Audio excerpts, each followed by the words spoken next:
ladies and gentlemen. You're welcome to Lungu Business School's West Africa Sales and Marketing Conference, which is holding today and tomorrow. We're really excited to have you here. Very happy to have you here. So we're going to be, I'll just run through the schedule of events for today before I call upon our chief host and the chairman of Lungu Business School to do a formal welcome. So our activities for today are outlined on this chart you have on your screen. We're going to have we've started the opening and welcome, and the formal one will come up shortly. Thereafter, we're going to have a 20-minute talk on professional handling of sales objections by Dr. Mohammed Salahuddin. Thereafter, we'll have the short question and answer session, and then we'll have a break. And then we'll go into sales forecasting. We led through that by Dr. Jibril Salahuddin. Another question and answer session. We'll have a coffee break, which will take about 30 minutes to just have your breakfast very quickly if you haven't already. Thereafter, we'll have a group discussion. It's going to be a very active and enlightening session on declining consumer income and the challenge of keeping up with targets at 11:55 a.m. There are going to be 3 people on that panel. Mr. Kehinde Adeniyi, Ademola Damole, and Kola Oshinowo will be sure to give you their short profiles just before each session starts. Thereafter, we'll take questions again, and then we'll have a review and close. So it's just going to be a 3-hour session, and it promises to be even more enlightening than we could ever expect it to be. So I'd like to call on Dr. Mohammed Bashir Salahuddin, the chairman Lungu Business School, to welcome us formally and declare this conference open. Thank you very much.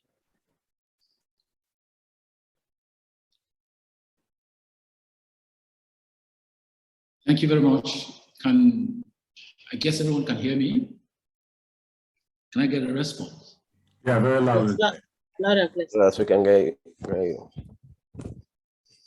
Thank you, and I welcome each and every one of us to this session today. Is interesting, and we are very delighted on behalf of Lungu Business School. Welcome you all to this 2-day sales and marketing conference, which is the first in the series of our conference to impact knowledge and learning from sales and marketing experts and professionals all over the world, with focus on Africa and particular reference and interest on whatever is happening in and around West Africa. Lungu Business School has successfully hosted a conference of this nature in the past. We're very happy that the early part of this year, we hosted and successfully had a conference on global conference on non-interest finance with over 8,000 participants virtually. And Lungu Business Schools has also had the opportunity and privilege to treat over hundreds of people and participants in various fields. This conference promises to be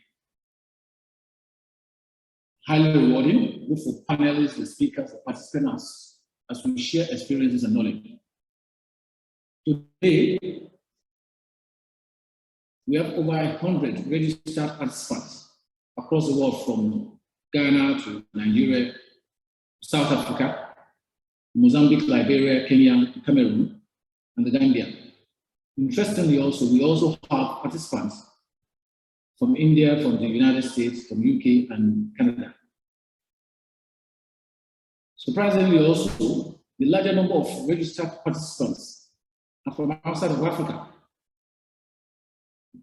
These are people interested in huge opportunities that are found in Africa. Huge young population and larger population of small and medium enterprises who wants to learn, understand, and appreciate the act of selling and marketing.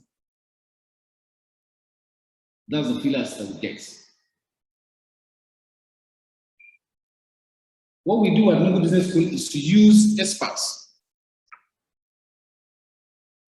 who have both the academic and professional skill to share knowledge with us, their understanding and their experiences, so that we all can benefit greatly. And I'm sure as we continue this conference today, we expect that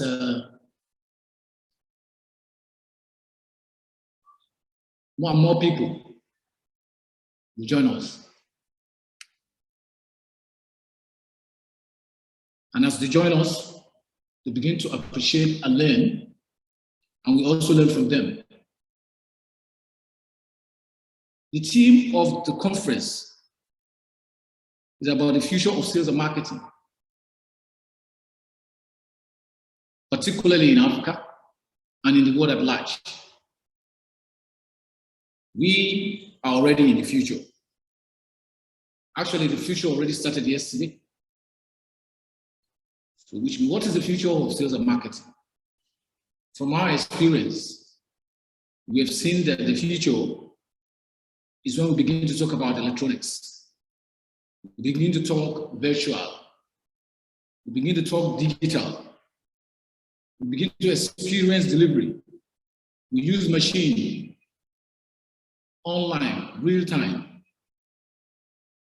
Like we have experienced some drive-through in the process of getting things done, as against the usual practice of markets and routes of markets that we're familiar with in every part of the world. The reality today is that things will continue to change, which means as a concerned learning institution and development institution like the Enugu Business School is, ours is of continuous learning, continuous research, and continuous delivery to teeming Africans and people across the world to appreciate the fact that we are moving, just like the world is moving, from what is the tradition of selling and marketing to modern trend in both selling and marketing. And this is catching up with Africa, and it's catching up with us very, very fast. We've seen the emergence of drive-thrus in eateries. We've seen huge activities in the last decade in online activities and selling.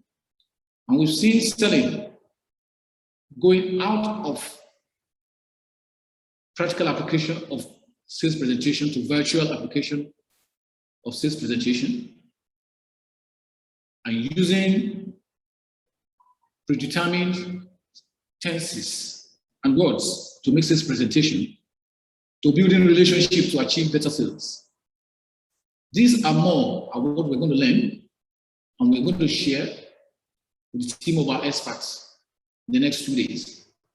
We're very delighted and we're very happy that we are a pioneer when it comes to virtual learning and virtual appreciation of business and social activities. Thank you very plenty for being part of this program today. We expect that more and more people will continue to join this program.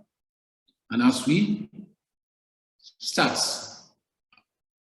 to make activities run in line with our schedule and details that have been shown to us, we appreciate the fact that in some part of the world where people have registered for this program, people are just around 4 a.m. now trying to log on with us. From the list of people that I've seen so far, I'm sure quite a lot of people are from different parts of the world. And they will begin to appreciate the timing of this program. And some will be very early now, and some will be a little bit later than we are. It is 10 a.m. Nigerian time, and we welcome you all to this conference. We are very sure that you're going to enjoy these next 2 days. Let's stay together and make sure we enjoy these next 2 days. Thank you very much. You're welcome.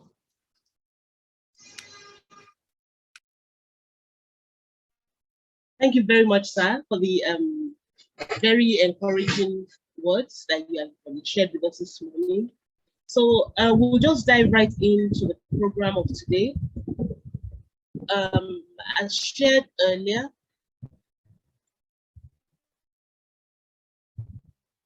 please give me 1 second to put this back up.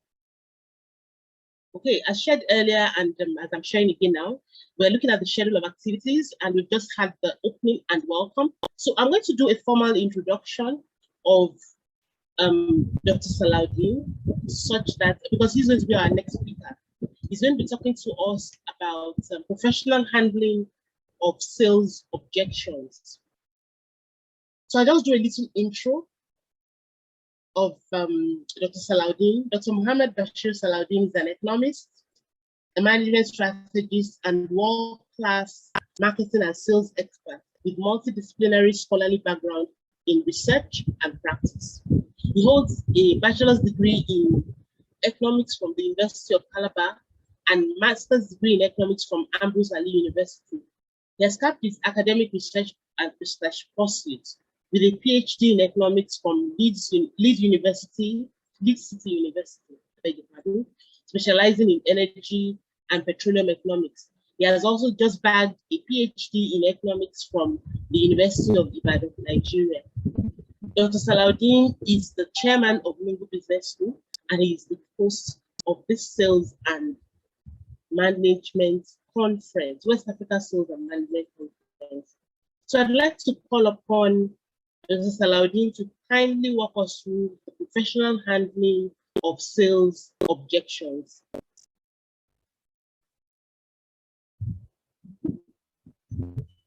Please, Dr. Salaudeen.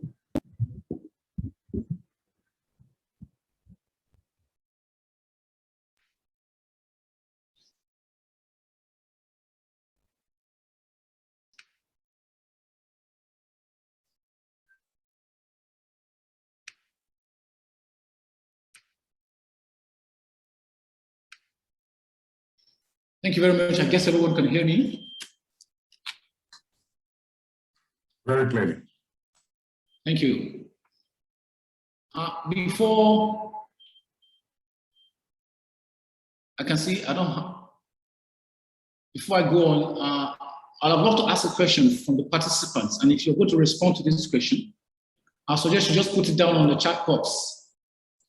I want to know, who do you think is a salesman? Who is a salesman? Can you put your response on the chat box, please? Who is a salesman? I appreciate if you put your response on the chat box. And I want the registrar to begin to read out those answers. There's no wrong answer. As you see the chat box, let's read it out. Let's start with that. Who is a salesman? Or who is a salesperson?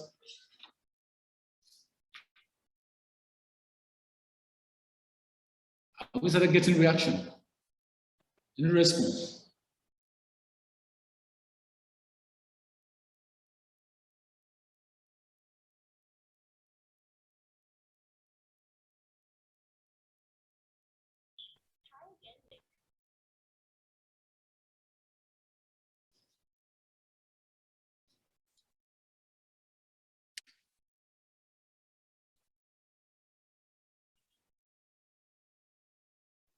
Okay, we just got the first one. The person who helped me to connect with my desired needs. The person who helped me to connect with my desired needs. That's very correct.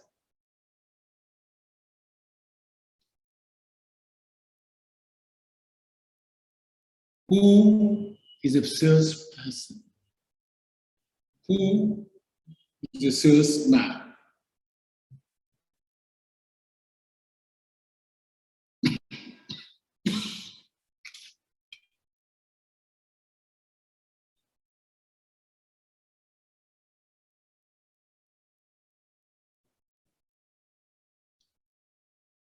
So we've seen a response.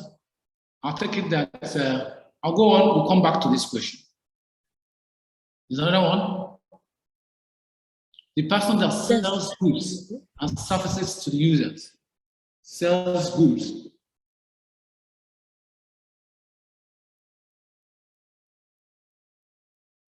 To the user.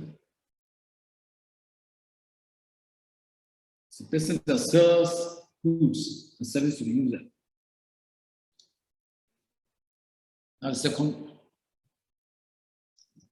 the salesman is the person saddled with the responsibility of taking a company's products to the end user. Company's products to the end user. The man whose jobs involve selling or promoting commercial products, either in a shop or visiting a location to get orders. Example of an insurance salesman.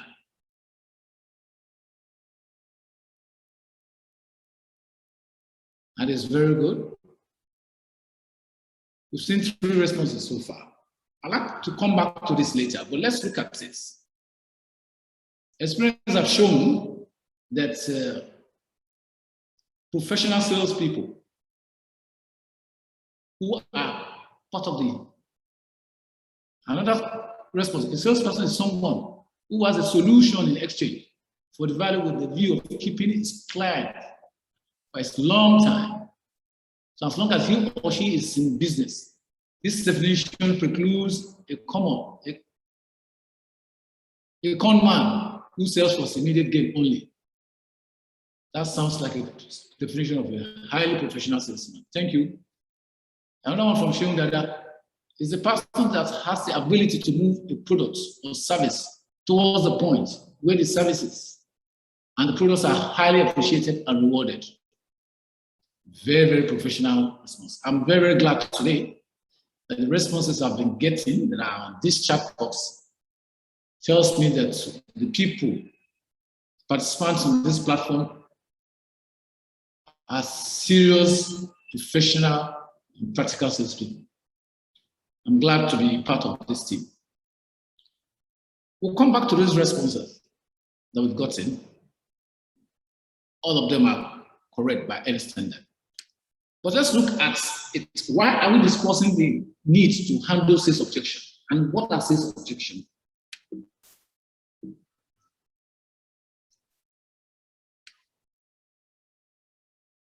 When it comes to dancing, everyone is bad at it. That's the general conception. So it is not that the big of the deal to look stupid while you are doing it anyway, which means don't bother yourself. If you're good or bad at it, just dance anyway. I think we're still getting response and reaction. So let's look at our learning objectives when it comes to handling objections. What are objections? These are some of the things we're going to find out today. And I want us to know that this is going to be very, very interactive, such that we begin to get a response from people on this platform today. What are objections? What are the rules of the objections? There are some objections areas. When to answer objections when they are raised by prospects or your customers. It means objection can either come from your prospect, someone you are prospecting, and someone that is your customer or your clients. The 3 of them are different. We are going to look at that. Then handling price objection and response. We're going to look at handling price objection and response. Why price objection? Why not of the objection? We're going to look at that. Who is an ethical salesman? This happened to come in line with the question I asked at the beginning. Who is an ethical salesman? We'll now look at the salesman at the end of this meeting and end of these presentations that we have, actually a meeting. What are objections? The objection is indirectly telling you no, yes, no, yes. I agree, I don't agree, but these are some of the things you get from objections. Objections are customers' concern and questions a salesman must resolve before proceeding with sales process. The objections will come in every sales presentation. A salesman should know that these are not personal, they're just concerned that your prospect or your customer wants to direct you to, and they want a solution, they want an answer, you must solve them before you proceed with your sales presentation. If you don't, you're not going to, the sales is not going to happen. Objections are normal, they're natural, and unavoidable part of the sales process. If you begin to make a sales pitch, a sales presentation, and nobody's objecting to you, and what the person you're talking to is a prospect, is either of two things. It's either the person is not interested in your product and didn't want to listen to you. If nobody is raising any question, then you should be worried. Or the person already knows so much about your product. But under normal circumstances, there will be objection. There are some basic rules of objection. There are no sales without objection, like I said earlier on. The basic rule is that there's no sales without objection. It could be question, it could be clarification, it could be need for understanding from the customer, from your clients, and your prospects, depending on the kind of sales call you're making. Objections indicate interest in your product. That's the beauty of objection.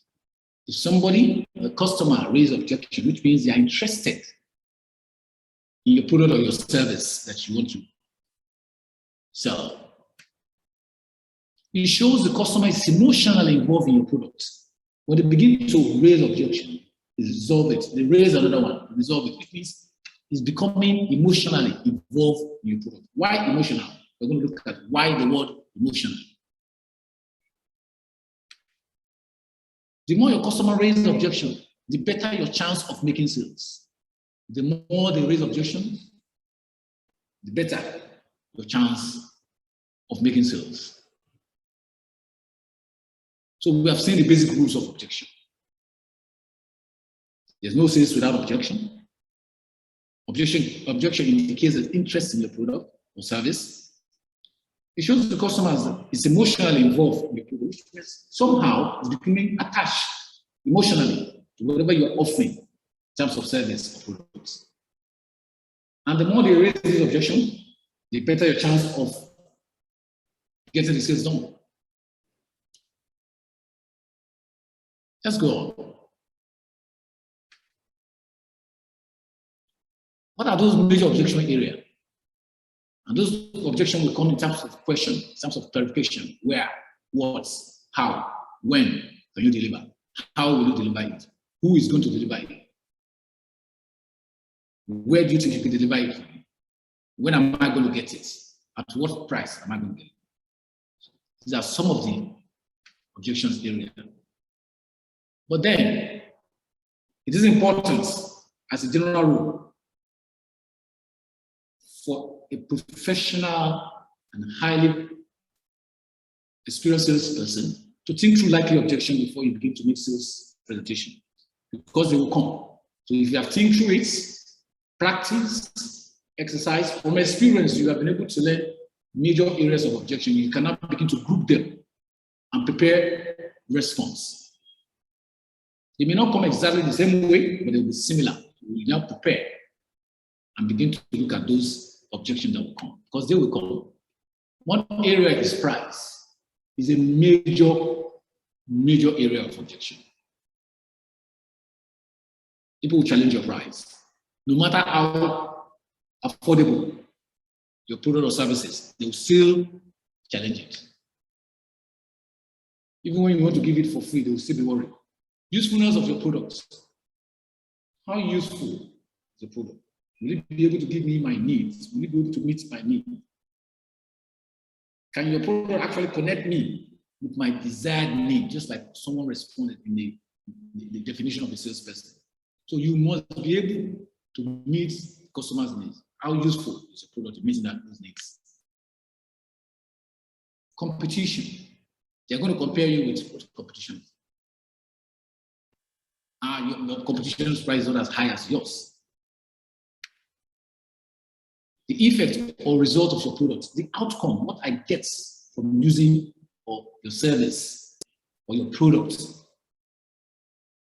are major objection areas. The current market rate or logistics. How can you deliver? Where's your market? How can I get it? How soon can you deliver it? These are part of the major objection area. There'll be others, but majorly, usually 5 or 6. So they're going to be 5, this 5 major area, the others will be the 6. So you can begin to group them. So when you raise, when objections are raised, they are either going to be on price, the usefulness of the products, on competition, they are competing with you, then the effects or the result that you get from using your products or your service. In the current marketplace or logistic, where is the market? Is it an open market? Can I get it online? Can I get the corner shop? Do I have to travel this far to get it? These are some of the objections that will be raised about you, what you sell. Then these objections will come, and at what point do you respond and answer these objections? It's not all objections that you raise and respond to immediately, but let's look at how we are going to respond to objections. There are some objections that you need to respond to immediately, otherwise you'll not be able to continue the sales process. When it has to do with integrity and the quality questions, with the doubt the integrity of your products, with the doubt the quality of your product, that you are very sure, as the first rule of selling is that you must know your product in and out. You are sure it can deliver expectation, it can meet the needs of the customer, then you need to respond to those questions before you move. And during the presentation, so the question, you don't respond to them immediately, you hold on during the presentation and let the prospects, some of them want to insist. It is important for you to let the clients, the prospects, or the customer appreciate what you're selling for, understand it before the price.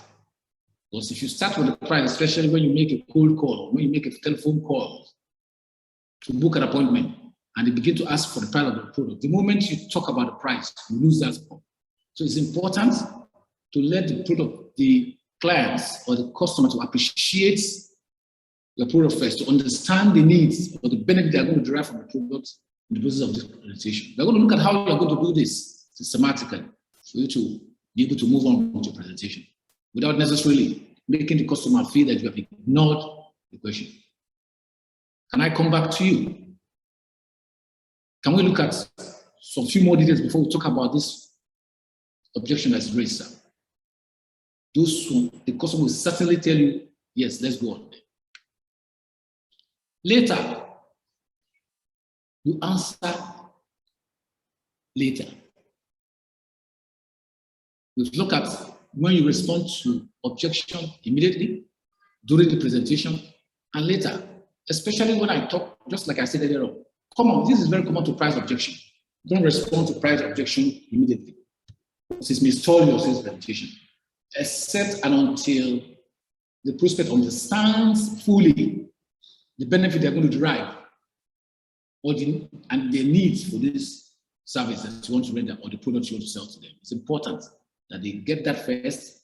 Then you find out that it's likely that your price that you are going to offer may not necessarily be too high, or there may not be much objection on the price. But if they don't understand their needs, the benefits, then there will be an issue. There are some questions or objections that will be raised that you don't even need to answer, because you need knee-jerk response to presentation. For instance, if you just start presentation and the customer or the prospect says, you are from this company, understand your products are very expensive, are they not? Which means you have not even said anything, objection is raised. Don't bother to answer, just continue, just smile and continue. By the time you continue and begin to give the benefits the customer or the prospect is going to derive from the products or the service, you're not likely to face any problem making your sales presentation. Let's now look at how to handle price protection. Do we have any questions so far? I'm ready to stop. Do we have any questions so far? Otherwise, I'll go on and maybe you can now raise a question afterward. Okay, let's go on after the presentation. Please take notes Then we can now look at the questions that you are likely going to have. So let's look at how to handle price objection, because a lot of the time, statistics have shown that 65% of the objection you're going to get in this part of our world is about price. So it means it's important that you know how to handle price objection. You should have.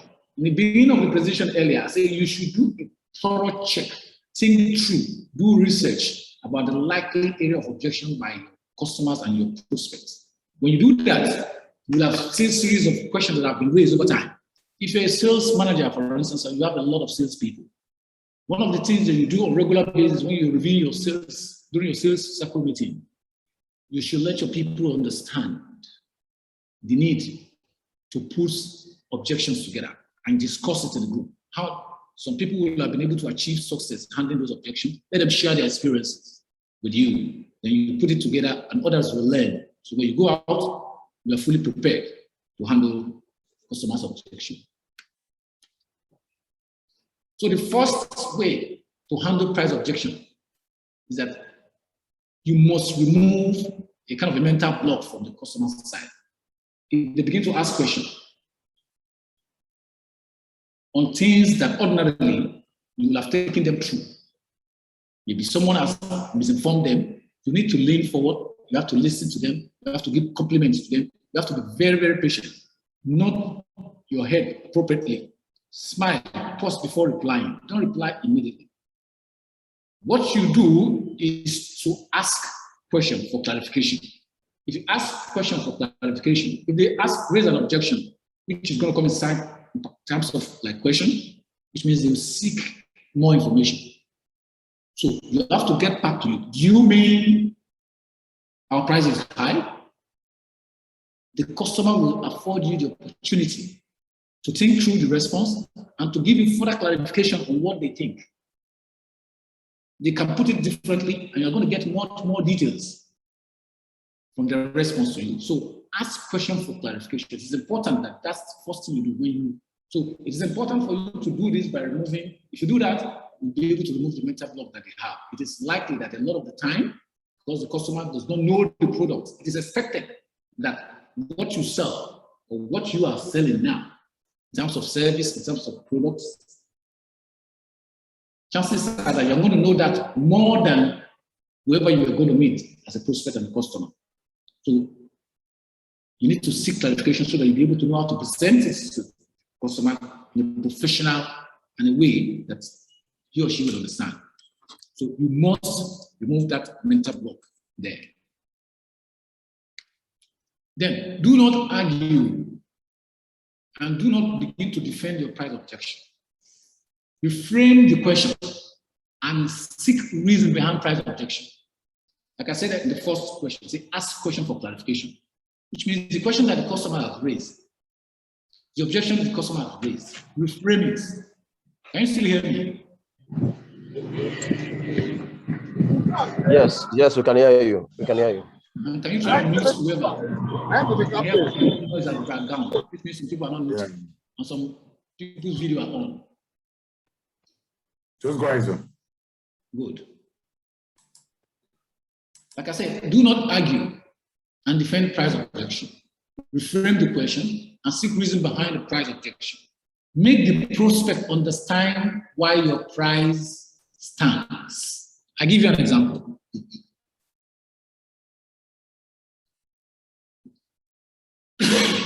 Excuse me. The price of your product suddenly goes up. You've been selling the product for X, and suddenly jumped from X plus 1. And the customer was like, come on, competition is cheaper than you. The price is too high. You need to let the customer understand why the price stands. You have to make justification for that. Incidentally, maybe you import your product and the cost of Forex has come up. Dollar has moved exchange rate to your local currency, or the international currency have moved against your own local currency. We import these products. The exchange rate has gone up. We know that our price is 12% higher, but there's some other benefits Beyond that, because the quality of our product is this, we have this delivery option that is better. So these are the things you must let the prospect understand instead of defending the price objection. Just explain it out and let them understand why the price stands. It's important that you do that. Then you have to also learn the right words. You have to learn the right words to use. From whatever you are selling in terms of product or service, over time, you will have known the appropriate words to use. The word to use, if you're selling in Kenya, for instance, may be different from the word you're going to use to explain certain things when you're selling in Cote d'Ivoire. In Mombasa markets, the word you're going to use will be different from when you are selling in Ujoila market in Lagos. Even within the same country, different parts of the country use different words to qualify different things. When you shake your head up, down in Nigeria, you shake your head left, right in India to nod. So ask your own question for customers to open up more of the information. You have to learn the right word to use so that you can get more information. Information is key here. You can see all 3 points that have been raised. You need to seek clarification. Customer needs to understand. You need to get more information. And in responding, you need to ask questions and respond to the objection. This handling price objection is very, very vital. Answer objection with question to enable you stay in control. If you don't answer objection with question, what will happen to you is that you are going to lose the control. The customer will take the sales presentation from you. The person that asks question is the person in control. When you go to courts and the lawyer is asking questions, the moment the defendant or the accused is now asking the lawyer a question, what happens? The lawyer has lost control. The same thing in professional selling. Ensure you are the one asking the question. Objection comes in the form of question all the time. So when they come in form of question, in seeking clarification, reframe their question and ask question so that you be in control. They will now be responding to you. This is a general rule, and you should not lose it. The moment the customer takes the act of asking questions from you, and you are now beginning to respond, then it means we are now back to number 2 here. Begin to defend the objection. Don't defend objection. You have to explain and make the prospect understand it. So, answering objection with question is to enable you to stay in control, and you must be in control. Don't lose it. One final thing that is very, very germane that a lot of salespeople don't do. From our experience, we found out that a lot of salespeople don't do is to use testimonial. In handling price objection, some of them may be very, very tough, especially the kind of market that we have in this part of the world. You need to explain it out, especially when you're doing a virtual sales presentation. You're not there physically, where you can read the body language of the prospects. Because when you're doing virtual sales presentation, it may be difficult to read the body language. But you have to use testimonial. What are some of the testimonials? You have been able to sell to some prominent organizations, some prominent, assuming you sell towel, for instance, to big hotels in Nigeria. You manufacture, sell, and distribute towel to big hotels. And you've been able to sell to big hotels like the Hilton, like a hotel, like Radisson Blu. I now want to sell to another hotel. You should have been able to get testimonial in terms of writing. Get these people that you have sold to give you a testimonial. You can draft the testimonial actually for them to just sign. Keep a clean copy, colored fine print copy that you can present, even if it is online. Look at. Sir, we're doing this same business. Big hotel like yours, sir. I've been doing business with us and they appreciate. This is a knockout. In a lot of handling sales objection, using testimonial is a knockout. always. But we find out from experience that a lot of salespeople don't do it. So this is a way of handling price objection. There may be more than this, but these are the ones that are germane for you to use. Let's look at the practical objections and likely response that you're going to get from some of those objections. I'll just think through some of the objections that one have faced in the past with some companies and having in the process of Nungu Business School doing business with some companies and organizations doing different businesses. We've had opportunity to put down some of these objections that have been raised by salespeople that we have trained. And the likely response on their own that they've been able to provide to solve this. Some of them are here. Likely price objection. Your Ankara price is too high. These are some of the questions raised by customer, which means this customer is already selling a competing brand from another company. I can get the best sheet cheaper somewhere else. These are objections. That is more than I was expecting to pay for a thread of this quality, which means sewing thread that the tailors use. Someone tried to sell to this customer, and the customer saying, this is more than I was expecting to pay for a thread of this quality. Apparently, something was wrong there. It's either the customer doesn't understand the quality or something. So it's the responsibility of the salesperson to unravel that objection and deliver understanding. Can I get your towel for less? Yes, I'm interested. It shows, what we say at the beginning, that objection shows that the customer is interested in your product or services. This objection here, can I get your towel for less? Which means the prospect or the customer wants the towel, but he wants it at a lesser price.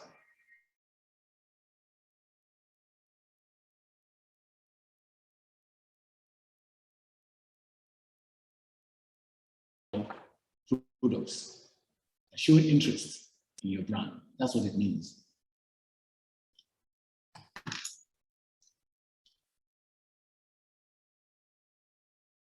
Can you still hear me? Very well, sir. Thank you. Just want to be sure we're on the same page. Then final objection. That sounds quite expensive. Look at the word sound. That sounds quite expensive. That's another objection. We are going to come to how to deal with this. So I take them one after the other day. The Ankara price is too high. I can get the best sheet cheaper somewhere else. That is more than I was expecting to pay for a thread of this quality. Can I get your towel for less? That sounds quite expensive. So likely response. How much is too much for this beautiful Ankara man? Look at number one objection. Look at number one response. Likely response. The essence of this response is to further verify, to be sure, and to be in control. You remember it's a question.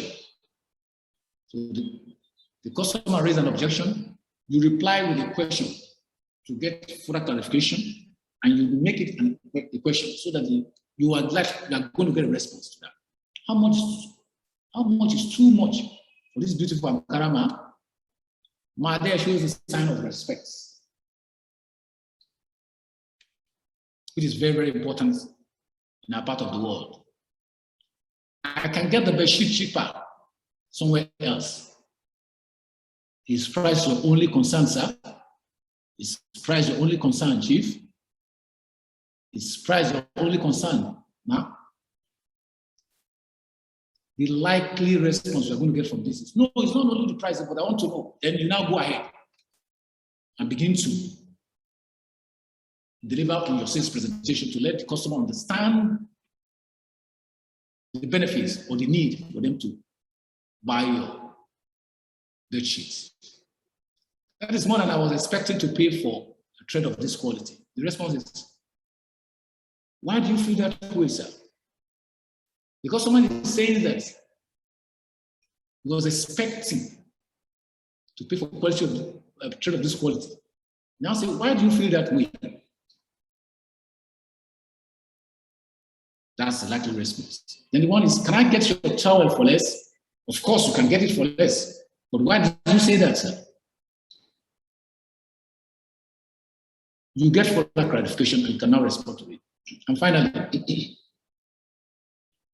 that sounds quite expensive. And you respond by saying, I understand how you feel, man. You can continue by saying, others also feel the same way. But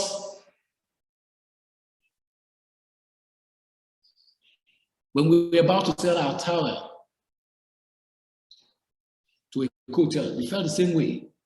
But when they bought it, they used it for 2 years. They came back and placed another order. You can see our testimonial, sir. Now look at our testimonial. That confirms you have responded to the objection, and the customer is not likely to drive it further because a very big and prominent hotel have bought their tower, or they engage in the service, and you can go on. Like if you want to sell a service or trading service or program or machine to a bank, and now say that, yes, we understand how you feel, man. But banks like Zenith Bank and Bank Y, Bank Z have bought things to this product and they're using it in big time. The customer will be interested in knowing more about the service or your products when you say such things. So this is objections and likely response. So the idea is for you to achieve clear understanding. Most objections arise from poor understanding. So which means you must make the customer understand. All the customers can see is the price, not the benefits. So you have to make them see the benefits. Price is a trigger. And nobody wants to dispose of this money. Everybody wants everything in life for free. Unfortunately, it's only God that gives things for free. The need of your product will satisfy. The need of your product will satisfy should be made clear. The need that your product needs to satisfy, what the customer needs to satisfy, get satisfaction from if they buy your product, should be very, very clear. You have to make them know what they're going to benefit from buying from the product. That's what that's saying. Your unique selling proposition must be clear to the customer. Those are the things you should let the customer know before they start talking about price or some other things. So all these things you must follow through in your sales presentation so that you have less and less objection. But the objection is good for you. But if you make your sales pitch and sales presentation very clear and present your USP, the need is clear, the benefits is clear, you're not likely to get too much. I'm so sorry we have to stop here. Okay. We're actually far above time. So okay. We can just round up in the next 1 minute so that we can at least take a 5-minute break before the next speaker comes. All right. Thank you. Thank you. The final word here is that there must be urgency in your customer for them to buy your product. What are those urgency? So if there's no urgency, no sales. I'm actually coming to the end. So these are the 10 commandments of an ethical salesperson. Don't lie to your customer. Correct all misunderstanding. Be diligent, which means on your work, you have to work very hard. Don't cut corners. Be courageous enough to walk away from unethical short-term gain. Deliver on your promises and don't overpromise. Don't promise what you cannot deliver.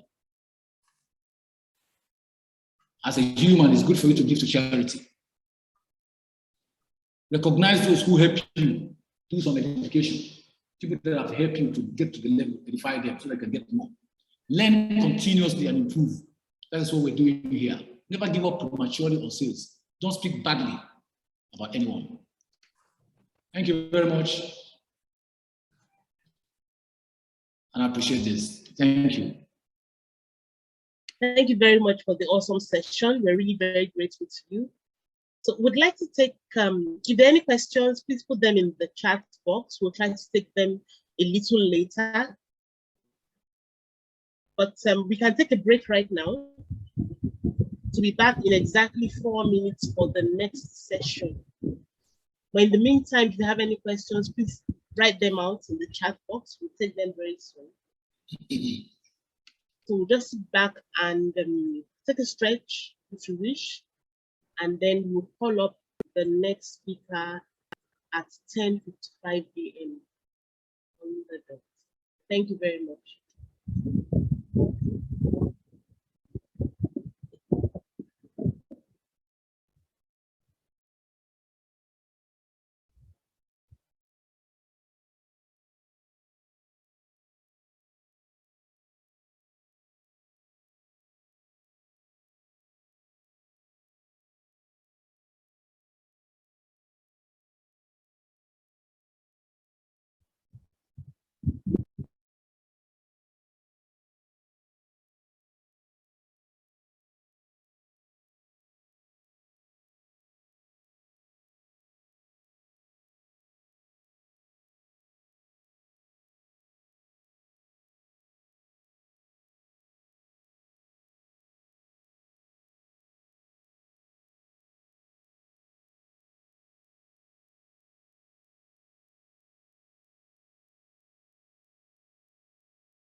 So we'd like to welcome you back after that very short break. So we'll just introduce our next speaker.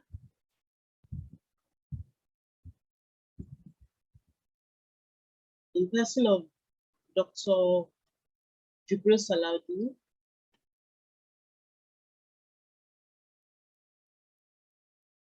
Dr. Jibril is a key resource to a number of non-interest finance discourses in Nigeria, Kenya, Ghana, and Ethiopia. And he has over 25 years experience in finance, accounting, consulting, academics, and marketing/sales of major FMCG companies, oil and gas, consulting, financial technology, and identity management.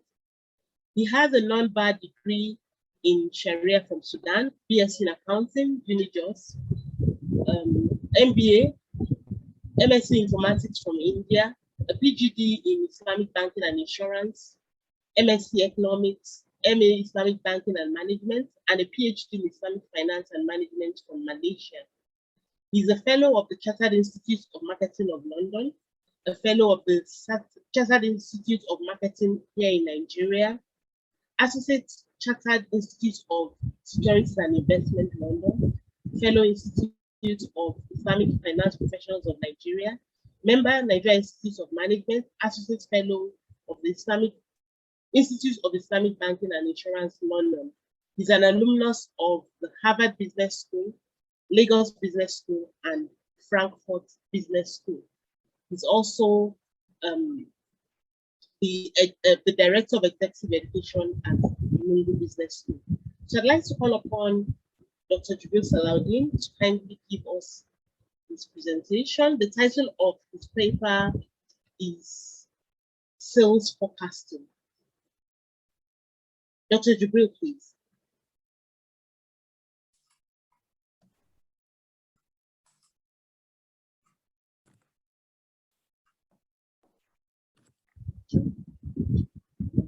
Yeah, thank you very much.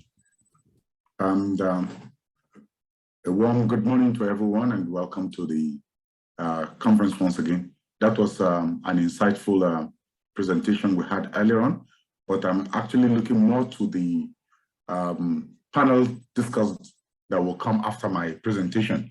And I will look forward to that. And I hope you also join us in that, where we'll look for more experienced speakers actually speak to us.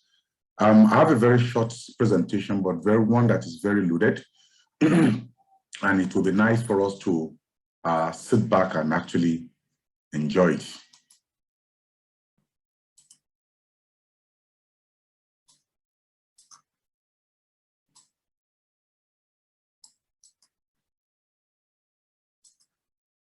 So my presentation this morning will be looking at sales forecasting. And you might wonder, why sales forecasting? Why are we looking at sales forecasting? We are in West Africa, where we're working with very little data. And coming about forecasting and what we need to do is becoming more like a guesswork, and it's becoming increasingly difficult for us to actually guess, to actually put together what the forecast will look like. And if we can forecast the sales, it impacts on other resources within an organization. It impacts on the finances of the organization and every other resources of the organization. And as such, sales forecasting becomes very important for us to look at. And in that wisdom, the organizers of this conference have asked that we put this paper forward to be presented in this conference as a thing that we need to actually pay a lot of attention to. You will recall that on the original timetable, we're supposed to have something on pharmaceutical. Our colleague who is supposed to present that paper was unavoidably absent, and because we've scheduled this as well, and so we have to bring this in. So let's go. So my outline, I'll be looking at sales forecasting, what it is, and how important. We'll look together and discuss together the techniques to sales forecasting. We'll look at the sales team and sales forecasting. We'll look at issue in Nigeria and issues with forecasting, and that issue will stem to other parts of Africa, where we look at other issues across of Africa, particularly in West Africa in our own sub-region, and how it has made sales forecasting very difficult. Strategies to overcoming issues in sales forecasting. So, and with that, we'll just close. So our learning objective is to demonstrate the importance of sales forecasting, how sales forecasting affects other corporate resources, opportunities and challenges in sales forecasting.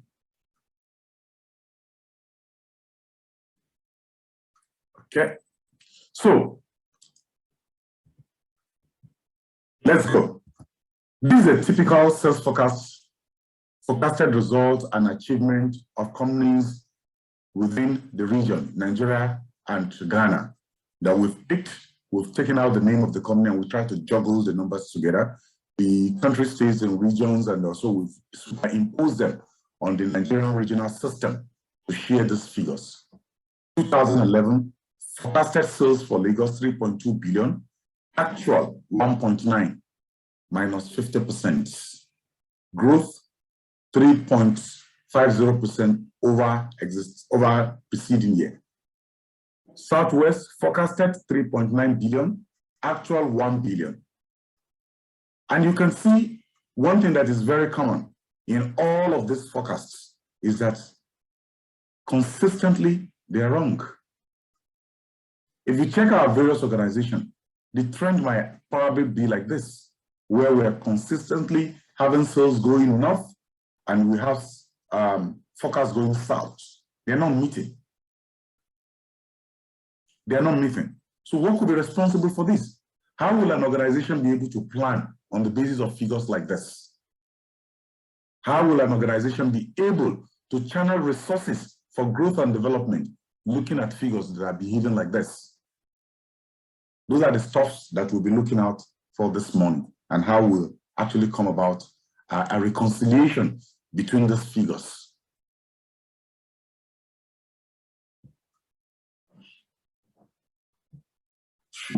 Should we take sales forecast that important? Yes.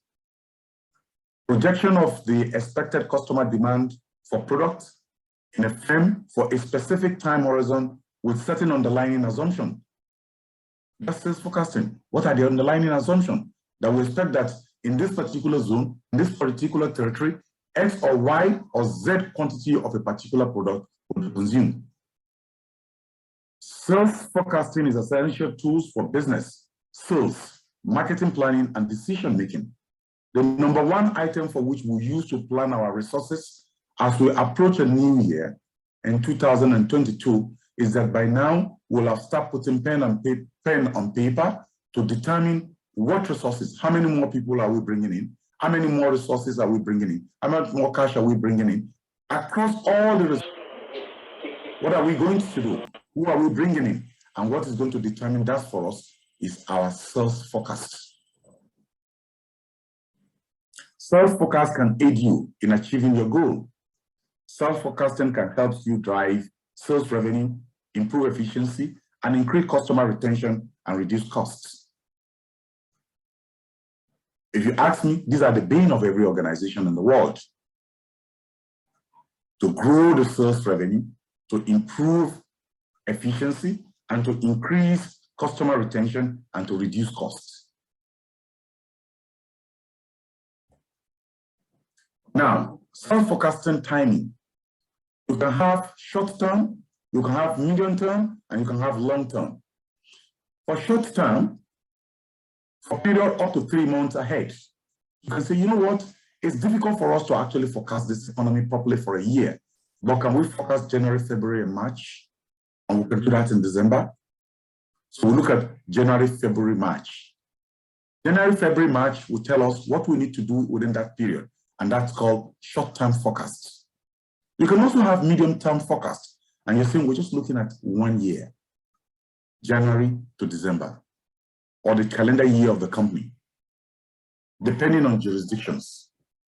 So you can look at 1 year ahead. Most important in area of business budgeting. It's okay, we have a budget for 1 year. And there is no budget without a sales forecast. In the corporate sector, apparently. And in the public sector, of course, you must have revenue and expenditure. So long-term forecast is when you have 3 years needed mostly by financial accountants for planning. But all of this figure that and permutation that a financial accountant will need will still require a large element of forecast, which has to be sales forecast. what will the sales be in the next 1 year, in the next 2 years, and in the next 3 years. And that forecast, which must be guided by some statistics and facts, is what enables us to plan for those years. So we don't plan in isolation, and we don't just plan without figures guiding us. With little, even if it is with little fingers in the sky, we should be able to have numbers that are guiding us, and those statistics are leading us to what we need to do. Now, you can have level of sales forecasts. It can be by product forecasts. So you have an organization that have multiple products. You can say on this product, this is a forecast. On that product, product B, that's a forecast. On product C, this is the forecast. On product D, this is the forecast.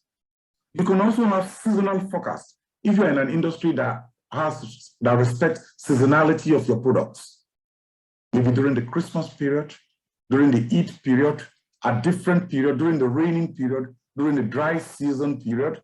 So at different period, you are actually looking at what you push into the market, and seasonality determine the uptake of your products. You also look at geographical. You see, so in this part of the country, in the Ashanti region, what do we sell? In the coastal region, what do we sell? In the northern region, what do we sell? In the southwestern region, what is the uptake? In the eastern region, what is the uptake? So a different region, if your product also at the type that respect regionality of the product, you have to look at what you sell and how it affects the region. Now, these are the procedure. We use 3-stage procedure to arrive at a sales forecast. One, you do an industry forecast. What is the total size of the industry? So supposing you are in an industry that specializes in the production of this glassware. So what is the total industry size for this glassware? What is the general market ranking? Who are the market leaders, the market followers, the market challengers, and the market laggers? You have to know who they are. What is their ranking? And what is your ranking? And what are competitors' activities? There is nothing in life that you sell, but you must do so relative to competition. And if there is no competition, you have to assume one. You have to assume one, because one can come at any time. So what is competitors' activities? Beyond the industry forecast, you look at environmental forecasts. What are the seasonal surge? In Nigeria, if you sell firecracker, then you must have stock up, because we're now going into the season of firecrackers. If you sell fanciful lights, you must have stock up, because this is the season of fanciful lights. If you have car decoration and car rebranding rooms, this is a time where people groom their cars and getting ready to go back to their villages to actually show to the family that something is good is happening to them. What is government regulation? You have to take note of that. What is the inflation and deflation rate in the economy? You have to take care of that as well.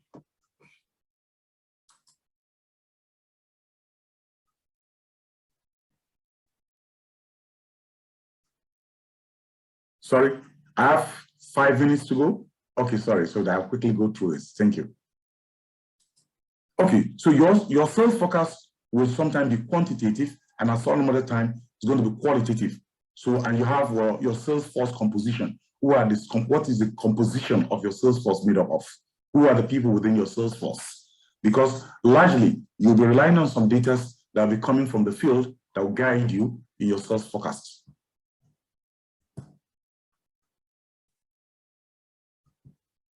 So strategic implication of sales forecasting, it will impact on your finances. How much do we have? How much do we need to put in? It will impact on your human resources. How much people do we have now? Do we need to downsize or increase the number of people that we're actually bringing into the organization? It will affect the amount of money that you have to vote for research and development. The purchasing, when do you purchase our raw materials? When do we slow on it? Our production, when do we produce to optimum? When do we slow down on it? Marketing, when do we deploy the marketing machine? And when do we slow down on it? all of these have implication on your sales forecast. The sales forecasting process, steps to sales forecasting process. You need to set the goal for the forecasting. What do we want to use? What are we going to, what is our goal in conducting this forecast? Is it just for knowledge purpose? To guide us? To guide us in what? In profits? Today, corporations are looking at triple bottom line sustainability. So not just profits, even environment is becoming a factor. Gathering data, where do you gather your data from? Your data source can impact so much on the outcome of what you're going to present. Data analysis, do you have the in-house competence to provide an analysis for your data? The Nungu Business School provide data analysis and sales forecasting activities for third-party companies.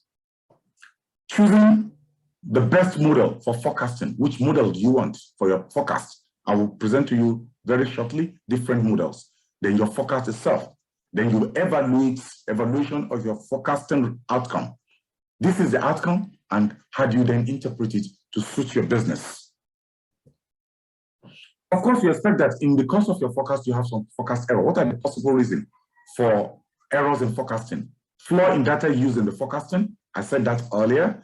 Insufficient data. We, in the sub-region, do not have secondary data, access to good quality secondary data. So we rely most time on primary data that we have to go to the field and go and capture ourselves, which makes it very expensive and time-consuming. Unpredictable economic and social political environment. That is the way we're living in the West African sub-region today. The economy is highly unpredictable, which is also affecting the social economic environment. Non-realistic and accurate assumptions. Sometimes the way our assumption comes are highly non-realistic. Technical and technological changes, these are happening to us. Shift in economic structure. Of course, the COVID is a big issue in the sub-region, and administrative errors. Now, you could have different challenges with your forecast. You can have labor problem with forecast if you forecast strongly or you don't forecast at all. You can have high turnover in your labor. Inventory shortage if it's because you are forecasted wrongly. And a company that makes sanitizer during the COVID era and the lockdown time in Nigeria, they are a leading name in the production of sanitizers in Nigeria. They had no raw material to produce.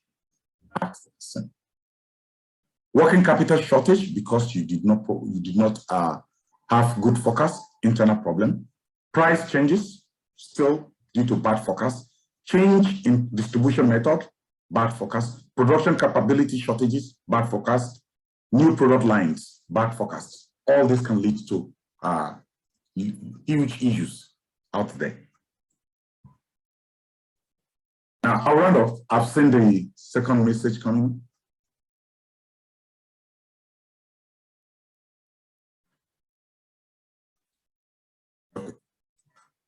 So, sales forecasting, sales force composition. So you need to get quality salespeople that will give you, or you train your existing salespeople that will give you, that help you to capture and give you quality data from the field. Each salesperson makes a product by product forecast for their particular sales territory. Thus, individual forecasts are built upon to produce a company forecast. So from each region, they send all this data to you, you collate them together, and that helps you with input into your forecast. Issues, when the forecast is tied to remuneration, tendency for salespeople to produce pessimistic forecasts. When sales and remuneration are tied together, you are likely going to get pessimistic figures coming to you, forecasts coming to you. When remuneration is not linked to forecasts, salespeople may provide optimistic forecasts. Best used when a highly trained and specialized sales force is used. So that is the time you use this type of system called the sales force composition method. You can also use these on the strategic issues, alignment of sales and marketing efforts, sales process reporting, crafting a sales forecasting without thinking competition, market research, analysis of product portfolio in a matured market, trade partners motivation, and salespeople incentive. All of this can also affect your sales forecast.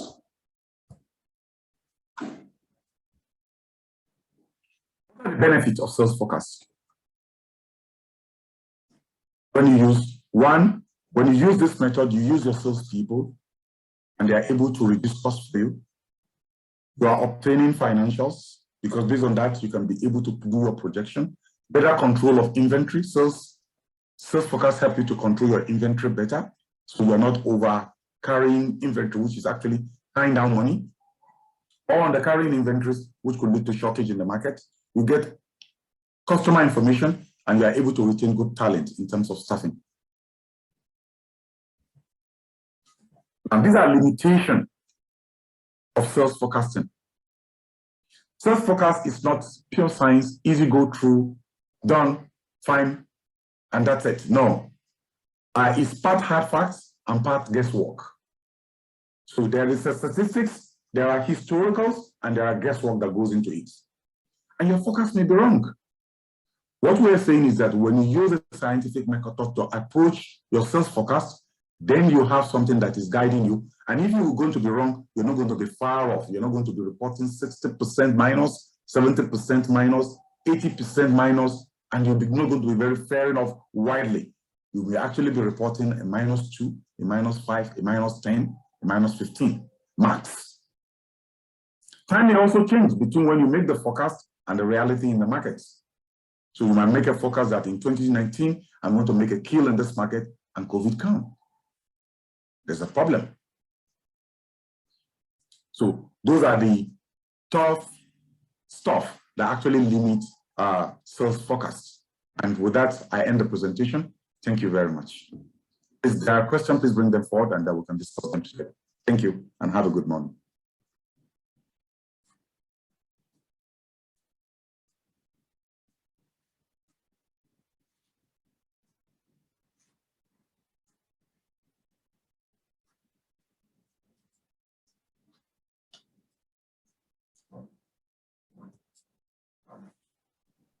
Please, if you have any questions, kindly type them in the chat section.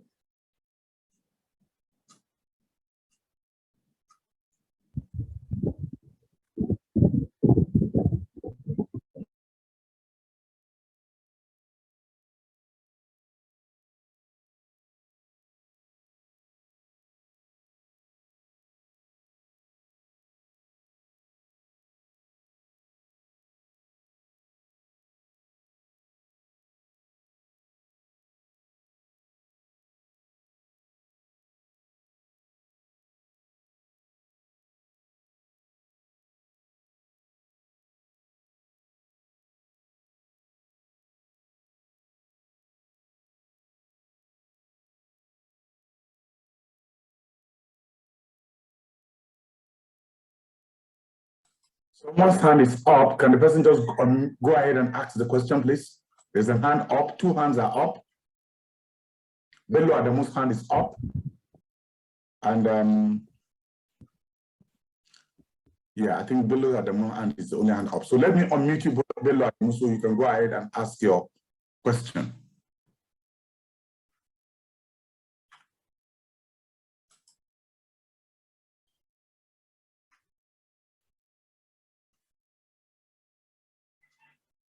Can somebody unmute him, please? Bello Adamu, please. Yeah. Okay. Good afternoon, everyone.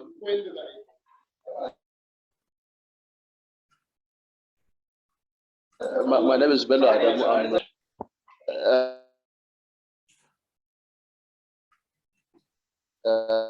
a new company and we are a starter. Based on what you presented, sir, I would like to know what are the most easiest way for we as a company that is just coming on board to be able to meet up with all these forecasts that you just taught us now. Going by the lack of financial strength and all that, so I would like to know what would be the most easiest way for a company that's battling with the struggles of trying to be on its feet. Thank you very much. Thank you very much, Belodum, for that wonderful question. Thank you.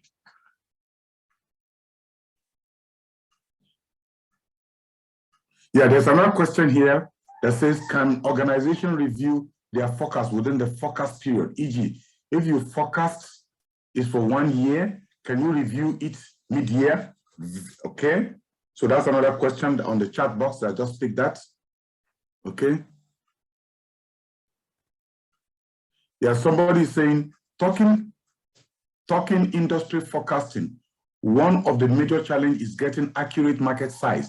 Our question is, as a startup, how do one get an accurate market size? Accurate markets, okay. Market size for a startup, okay.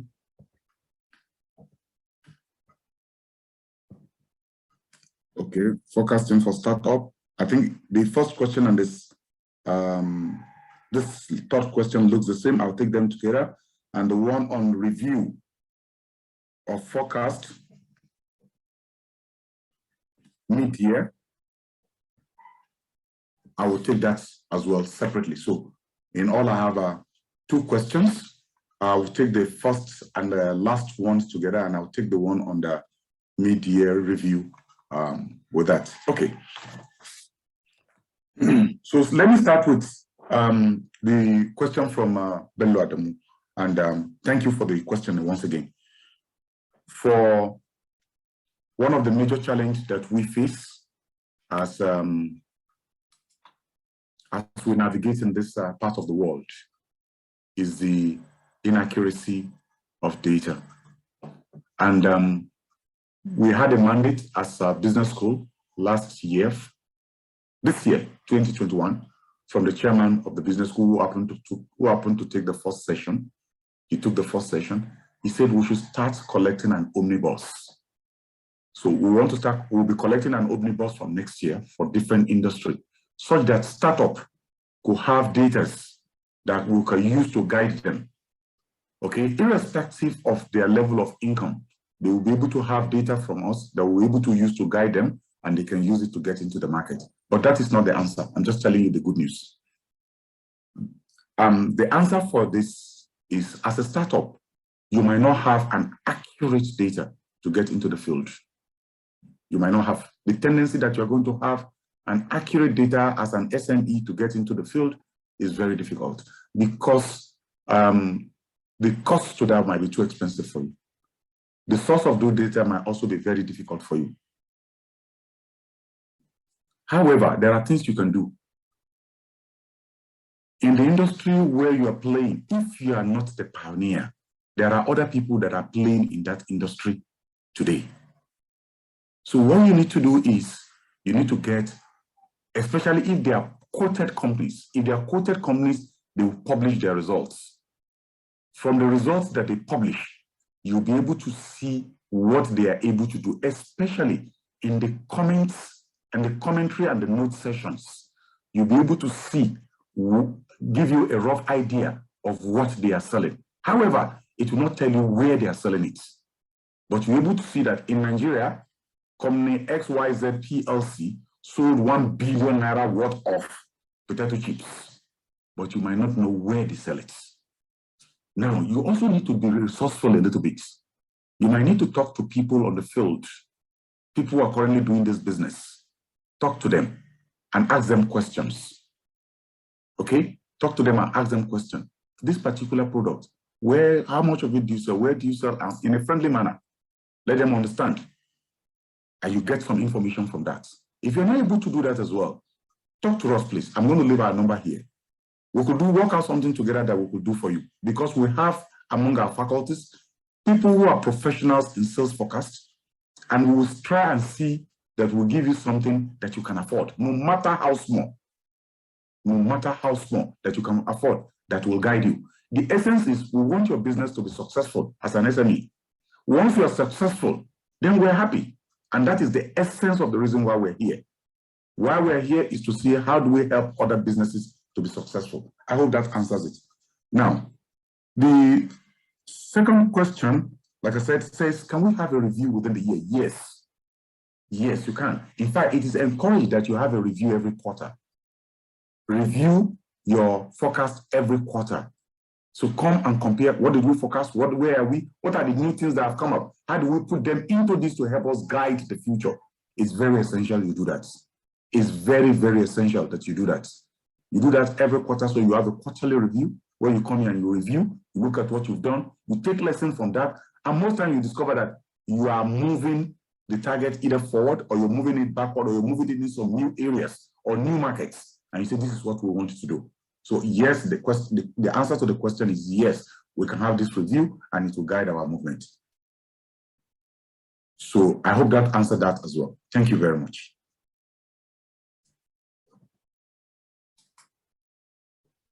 Thank you very much, Dr. Salaudeen, for the wonderful session, as well as the very insightful answers.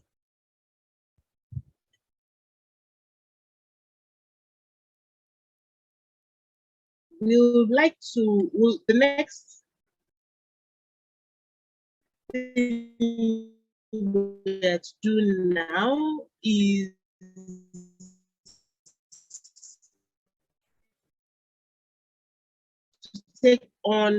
to go on a coffee break. Okay, so we'll go on a coffee break. Right? I promise the next session is going to be very exciting and insightful. It's going to be a discussion, a group discussion. Sorry, your audio is muffling. With 3 panelists talking about sorry about that. The next session is going to be a group session on declining consumer income and the challenge of keeping up with targets. I know that this would be something that would interest each and every one of us, because we all know how much people are complaining about their income and its dwindling value. And then we also have our targets to meet as salespeople. So kindly join us back at 5 minutes to 12. For the next session, we have 3 giants of sales and marketing to speak with us at that time. So we'll take a break now and be back in exactly 27 minutes, 26 now.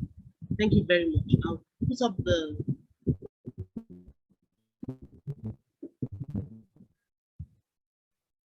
timetable again so that, okay, here we go. We can work with that. Thank you. We'll see you in a little bit.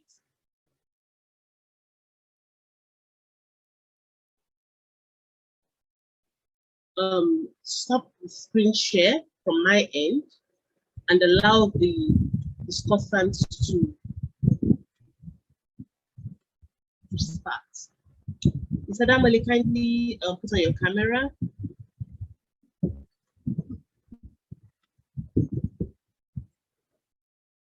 Mr. Shinawa.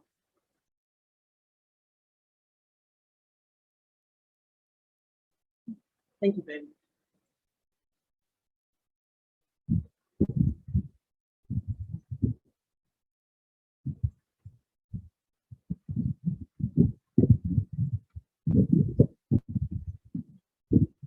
So the topic we're discussing is declining consumer income and the challenge of keeping up with targets.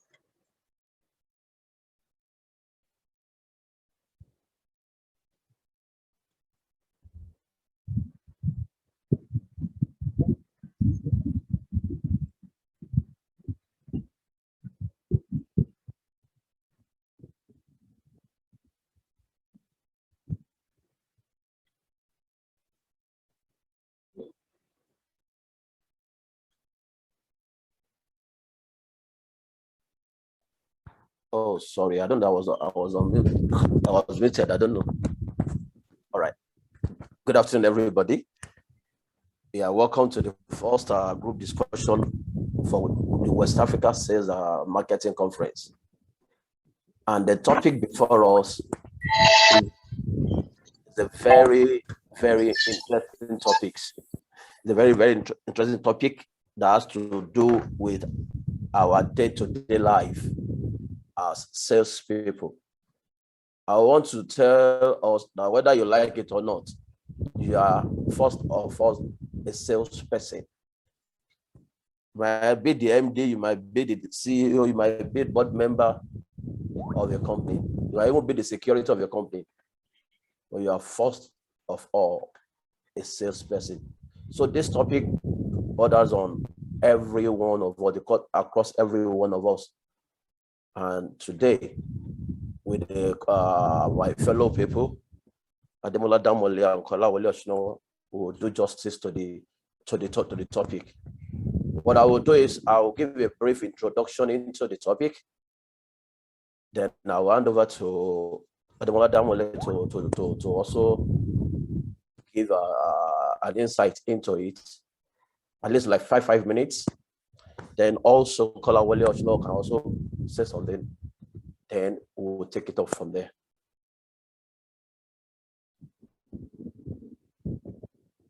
All right. Declining consumer income and the challenge of keeping up with targets. I will start by using the quote from Henry Ford. Henry Ford.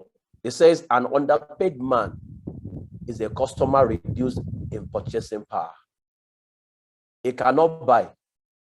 Business depression is caused by weakened purchasing power. Purchasing power is weakened by uncertainty or insufficiency of income. The cure of business depression is through purchasing power, and the source of purchasing power is wages. Henry Ford. Here, it is clear that a man that is not paid cannot buy. That is, a man with a reduced purchasing power, he cannot buy anything. He cannot patronize anyone. He cannot patronize any business. And once the purchasing power of the consumer is weakened or reduced, then it affects the business. The business cannot sell as they ought to. And when this happens, the budget of a salesman will take a direct hit. It will have a direct impact on the sales of the budget, on the budget of the salesman. So we'll be looking directly at the purchasing power of the individual and how it affects a salesman's budget. How it affects a salesman's budget. We have various economic forces that influence an organization's ability to compete and consumers' willingness and ability to buy products and services. You see, as an organization, when you set your budget, you also look at your consumer. Are they ready and are they willing to buy? Without a consumer that is willing and has the ability to buy, note that word, willing, and have the ability to buy any product, there is no magic a salesman can do. There is no magic any organization can do to get their products out to the last users or to the users in the market. So the economy must be favorable, at least the personal economy of the consumer, which is his purchasing power, must be favorable. And we have things that influence the purchasing power of a man, that influence the ability of a man. We'll go into details of this later, but let me just give a brief introduction into it. There are things that influence a man's decision to buy and his ability to buy. When there is interest rate that is high, or when inflation increases or decreases, the customer would not have the ability or the willingness to buy. That is, as the inflation fluctuates, the ability, the purchasing power, the willingness of the customer to buy also changes. It changes, and this affects salespeople because you have your numbers to meet. You have your numbers to meet. In a business cycle, we have four stages. We have the prosperity, we have the recession, we have the depression, and we have the recovery. How does recession, depression affect the purchasing power of a consumer? We'll be discussing this. What is the reaction, or how will a consumer react to your product? How will he purchase or not to purchase your product? You'll see that during recession and depression, the economics on the downward tilt. Consumers are spending less and saving more, making the job of the salespeople more difficult, most especially in meeting your targets. We'll look at how can we go about this? How can we, assessment, work around this so that we'll be able to meet our figures? So on this note, I will hand over the baton to Mr. Ademola Damole. Thank you.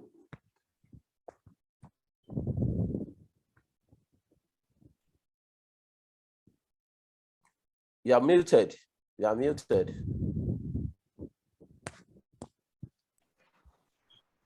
Hello, good afternoon. Afternoon, we can hear you. Yeah, good afternoon. Good afternoon. Thank you, Mr. Adeniyi. I'm glad to be here. This is a very lovely discussion. It's a difficult situation, but it's not something we cannot wriggle ourselves out of as salespeople.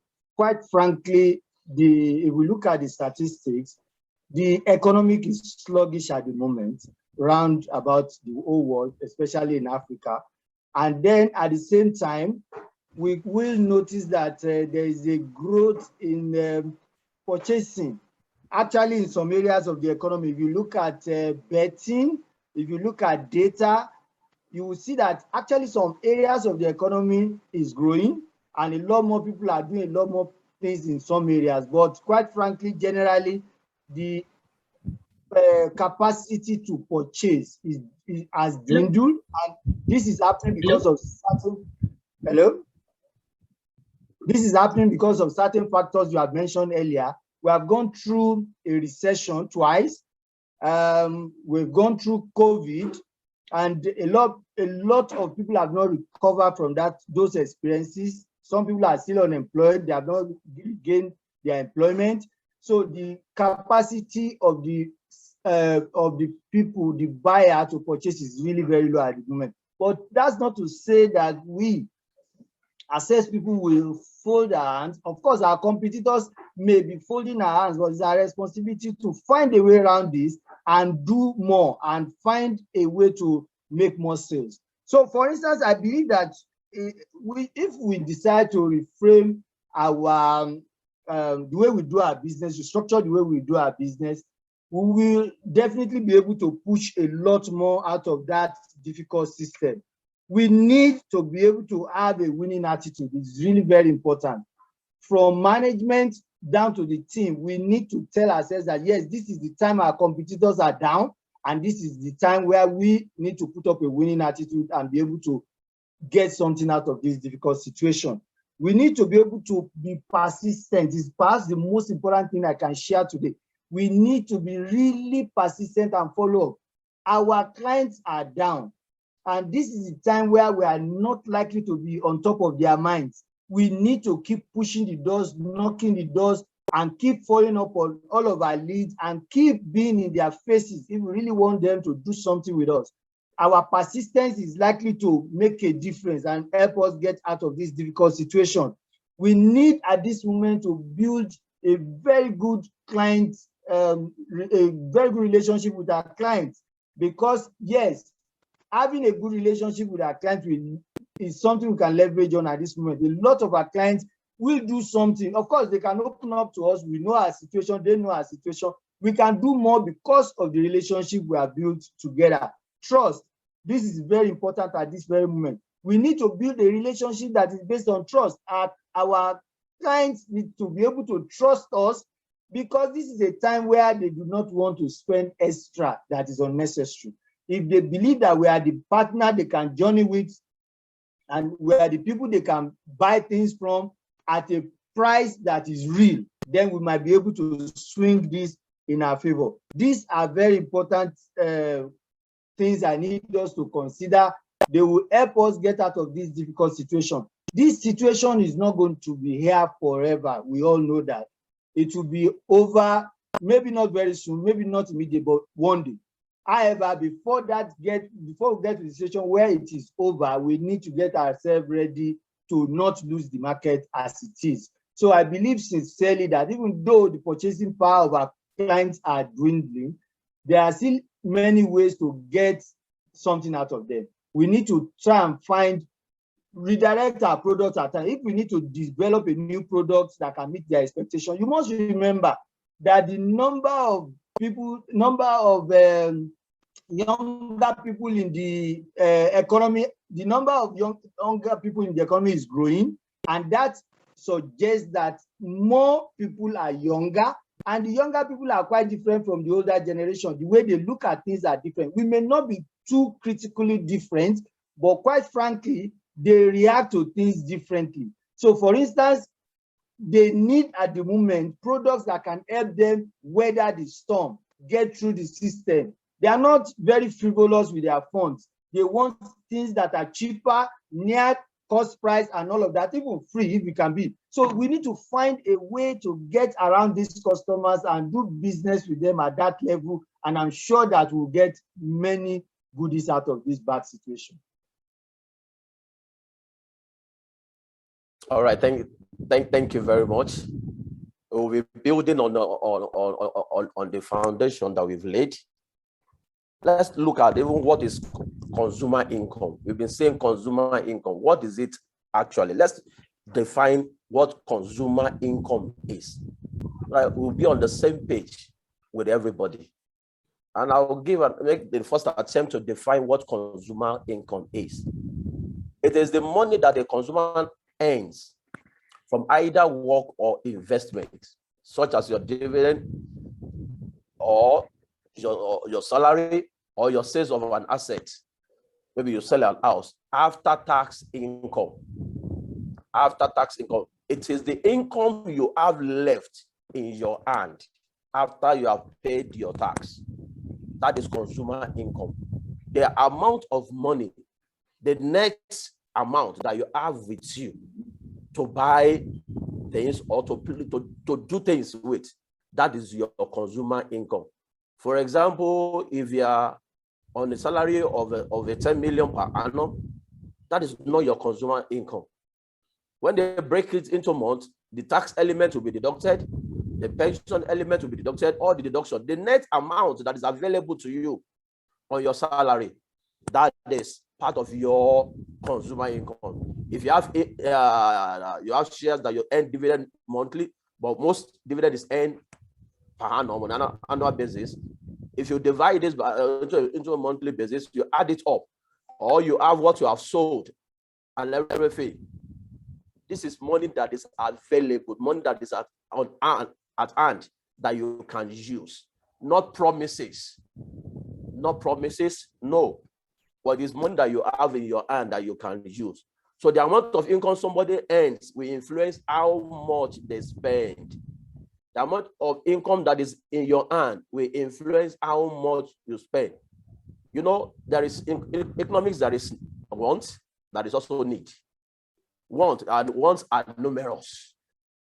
I want this, I want that, I want that. But the need are not numerous, because there must be things that are backed up by ability to pay, the willingness to pay.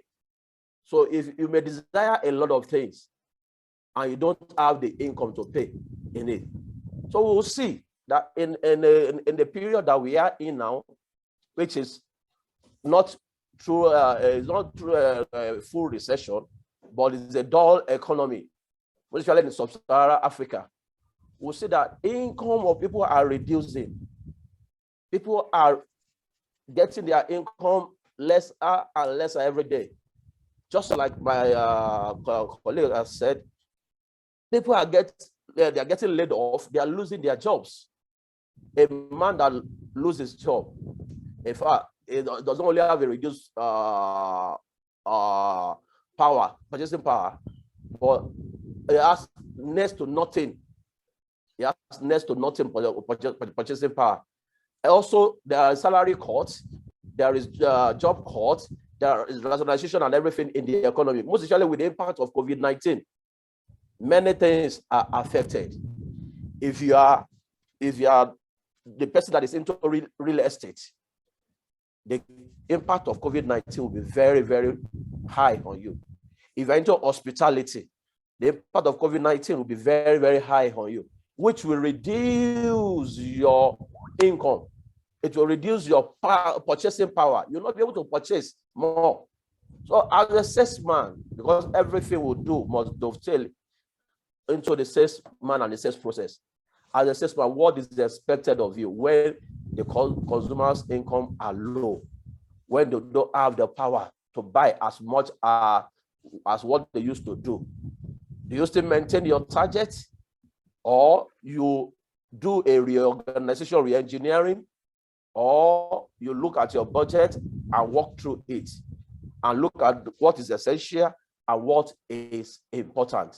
You need to look and you also look at how it affects demand, how consumer income affects demand.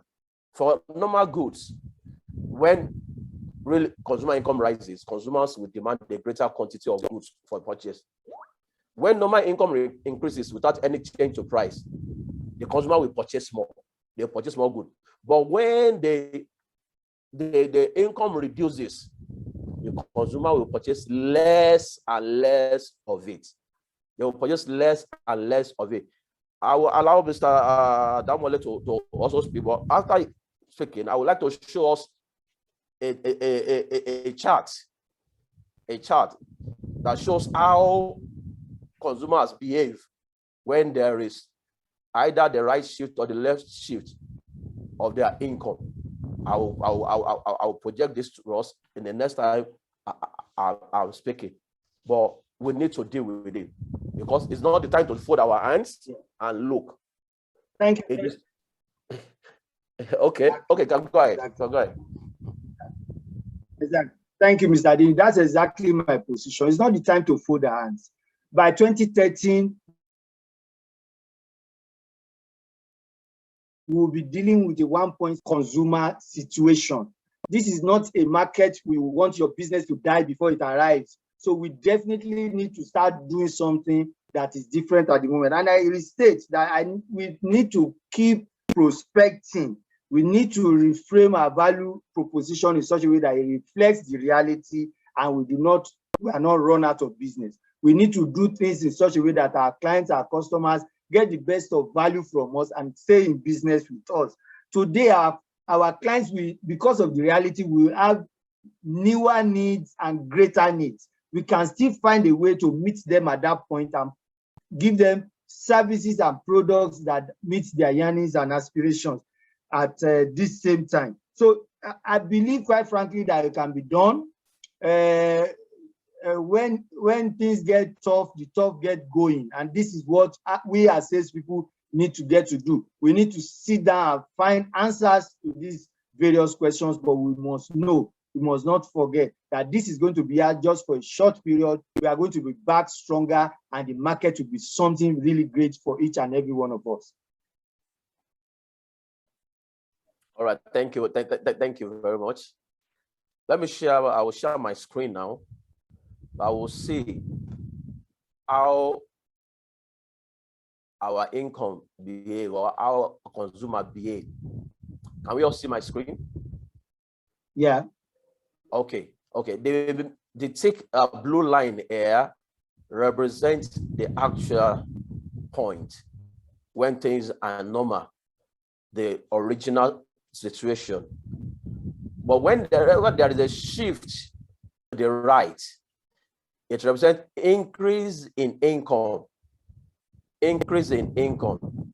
An increase in income shift the budget line outward.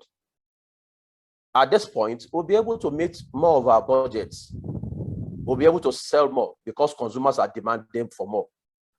The consumer wants more because they have the ability, they have the purchasing power, higher purchasing power to do this.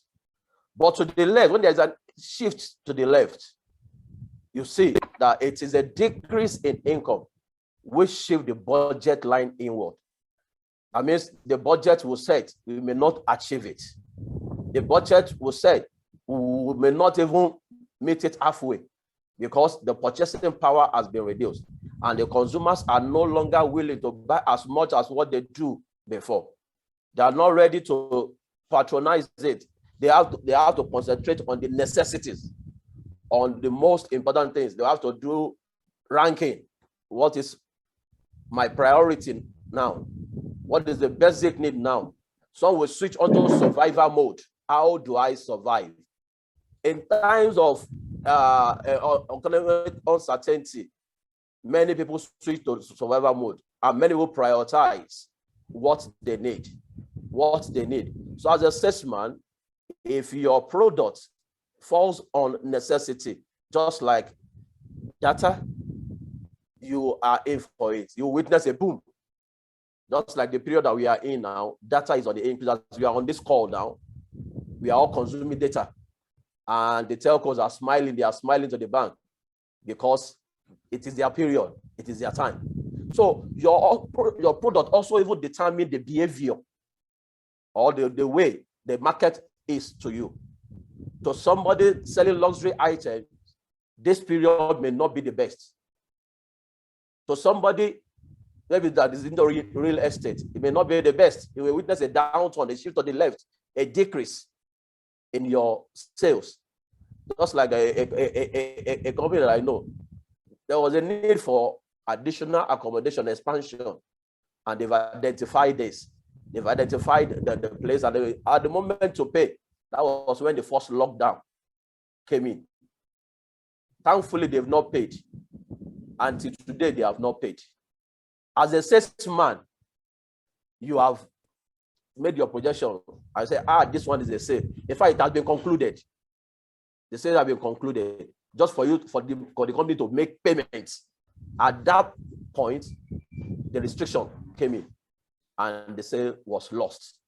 So your product will determine how the reaction of your customer will be. But like we've been saying, it's not a time to sleep. It's not a time to sit down as a salesman. It's a time to go in and do more and prospect more. It's a time to take a look at your target that you have set. You know, during the forecasting, the question was asked, can it be reviewed in between the time within the year? Can it be reviewed? It's a time to take a look at your target again. Do a situation analysis of your product, of the economy, and of your target that you have set for yourself. It's a time to sit down again and rework things and see what it is and where you are heading to. I'm sure we don't want to end the year with zero. And you don't want to get to the end of the year before you see your reality. You need to sit down and rework so you can see your reality and re-strategize. Re-strategize, that's the key word. So that you will know where and how to get to where you are going to. How to get to where you are going to. In case your product falls into products that are not necessities, products that are not in high demand, products that people can easily do away with. If you are selling food, there's no way people will consume food now. There's no way they will consume food. But if you're into clothing, when there is economic uncertainty, when the income is uncertain, people take a cut on the clothes that they buy. So if you are in the fast-moving products or slow-moving products, it's a time to sit down and look at it again. Do I need to increase my budget?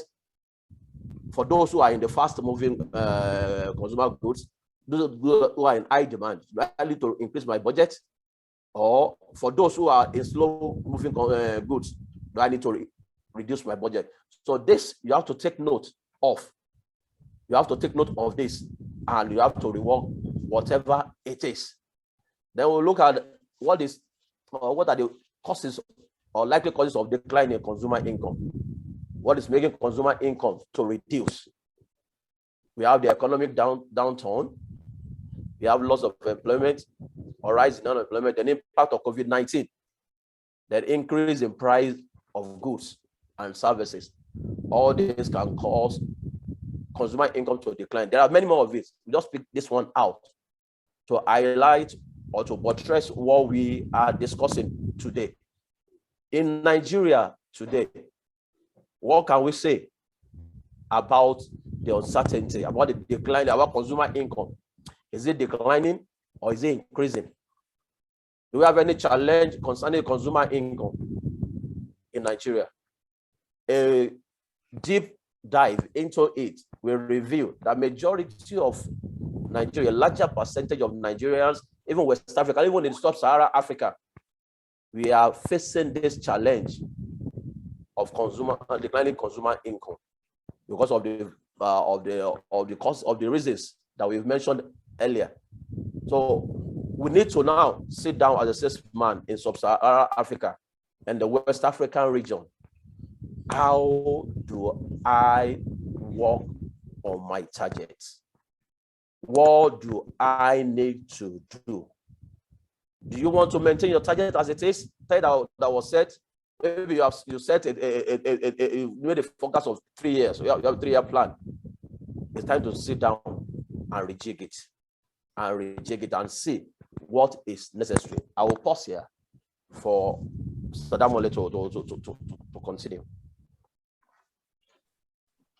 Yeah, thank you, Mr. Adini. We definitely need to look at our our targets and ask ourselves, one, are we targeting the right markets? If we are targeting the right market, is it realistic at the moment? If it's realistic, then we can go ahead and continue to prospect, pursue, run after, stay on the neck of our clients till we make the required sales and it is done, sealed and delivered. But however, if that's not feasible at the moment, there are other things we can do. We can lower the cost margin. You can reduce the cost of your product to meet the realities of your environment. If your clients are not in a position to buy any more of your product because of the realities of their own situation, if your budget can be restructured such that you can do a promo or something that says because of the timing or because of certain things, Christmas period, find any excuse, you can sell products at lower margin that can allow you to keep your market, keep your target at this very moment so that you don't lose your customers. We also, at the moment, need to listen more.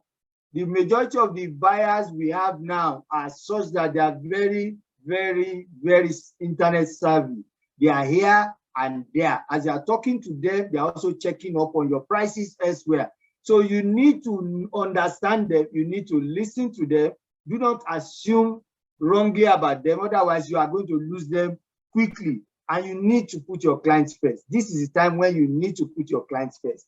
Put them first, listen to them, relate to them positively, make them the pivot of your business relationship, and see how your business will grow as you walk along with this new set of guides. Thank you, sir. All right, thank you very much. Thank you very much. I also want to share my slide on the economic impact of COVID-19 in sub-Saharan Africa. This is according to a Geopool report. And this will bring home what we have been discussing. It's about income change since June 2020. Research was conducted, and the result of the research was shown in a tabular form. I will share it right now, and we'll see how COVID-19 has that impact on consumer income, on our income.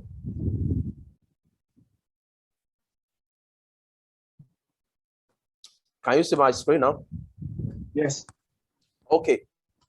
according to the research done by Geopool report, income change in June 2020. 3% of the people that responded to the survey said their income has increased a lot. Maybe they belong to the techie side of the business. 6% said that it increased a bit. 12% said there is no change.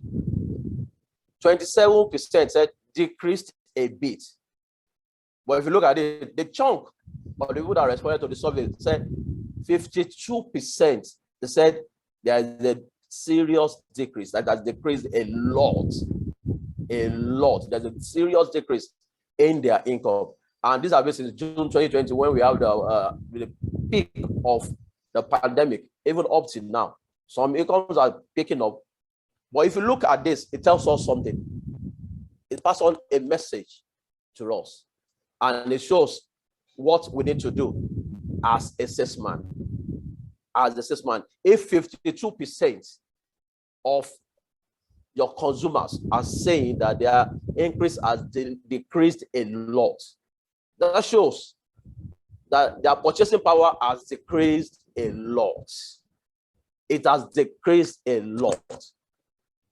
And it's a message to you as a salesman. It cannot be business as usual. It cannot be the way we used to do things before. Definitely, you must go back to do a rethink. You must go back to rejig your strategy. You must go back to rework whatever you are doing. That means a company that's operating with this, where this 2% of people are in, and you think that, okay, based on what we did in the year 2019, I want to increase my targets. I want to increase my budget. Maybe you did a billion in 2019. So now in 2020, I want to take it to 3 billion. I'm looking at this the trend. Thank God that we even had that presentation of forecasting prior to this discussion. You want to say, okay, I've made a forecast. I want to increase my budget. You will see that if your product falls within these people that constitute 52%, your forecast will never be right. It will be very, very inaccurate, and you will end up as not even scratching the forecast at all, because the purchasing power has reduced, the income has gone down. The income has gone down. So, assessment, what are we supposed to do? What are we supposed to do? There's another slide that just shows change in consumer habits due to COVID-19. The changes in spending since COVID-19. We look at those that is essential and not non-essential. For the essential, 61% they are spending more for essential. For example, the way I spend on data has more than increased. That's more than increased. But things that are not essential, you will see that it is 25% that say they are spending more. 87% say they are spending less on things that are not essential. So you need to sit down. My product, is it an essential product or is it a non-essential product? There's a time for us to sit down and analyze it. Analyze it. If your product is essential, how do I increase my figures? How do I increase my achievements? How do I get the attention of my consumer so that they will not go to my competitor? So that I will not lose my market share to my competitor. How do I increase my market share at this time? That's for those who are in essential product. Let's look at those in the telco. For the telco companies that we have in Nigeria, how do I increase my customers who are into the data? This is not the time to say voice is key. I will only play a voice. Before you know it, you are chasing yourself out of the market. Because if they don't use the voice, in fact, they even use data now more. People make WhatsApp call more using data as against because it's cheaper to the voice. So you have to look at your business dynamics and the mix. Data, voice. What do I do? How do I reposition myself? How do I recheck it, realign it? Where should I focus more attention on? As if you're in the essential market. But when in non-essential market, your product is a non-essential thing. You need to start looking at it. What do I need to do? What do I need to do? The consumer purchasing power is reducing. What do I need to do? Is this not the time to start producing more? Someone say it is time I will increase my production line. No. What you have produced, how your focus will be how to sell it, how to get it to the customer first. You can, just like Mr. Damole said, you can introduce the discounts, you can introduce giveaways just to attract them, just to get something from them. I will have Mr. Damole to speak before we will wrap up. Before we wrap up, he will speak, then we'll now wrap up our discussion. Thank you. Thank you, Mr. Adeni, for the graph, and I think it's a very beautiful one. It's useful for our discussion. I will advise our salesmen to go for the essential at the moment. The market is there. It's easy to change your production line to fit. If you can change your production line. Exactly. It's important. Remember the case of 7-Up. They started producing hand sanitizer, so sure. Is probably a little adjustment to their production line. They did something that was useful at the moment and saved the operation of the company at that time. Distilleries did the same. They were making gin and all of that. They changed some of their production line to fit into making hand sanitizers, and they also found a way all over the world. It's not just something that happened in Nigeria. People did it all over the world to try to make the best of that bad situation. Then, if I am in the shoes of investors and salespeople, target the 3% and 6% too. That's over 20 million people in Nigeria alone, and that's a lot to deal with. So if you can find the profile of the 3% and the 6%, then make products that fits their needs. So if you make products for them, I'm sure that you can get a huge size of that 20 million population, and the business can be sustained till things get better. Then you also can find a way to reposition in the non-essential market. Find a way to present non-essential as something of pride. Young people today, they still want to spend their money on things that are not essential, but that they believe that it has value to them. Branding and all of that, brand association and a whole of other issues like that. So for those who are in the non-essential industry, find a way to reposition your product in such a way that it reflects, people are still selling cars despite the level of the economy. You understand? Because some people still want to be successful and they consider a car as something successful. People are still buying houses at this very difficult time because some people believe that they have not arrived until they buy houses. So we need to find a way to drive the non-essential image into an area of products that people must get, and then I'm sure that will be better for our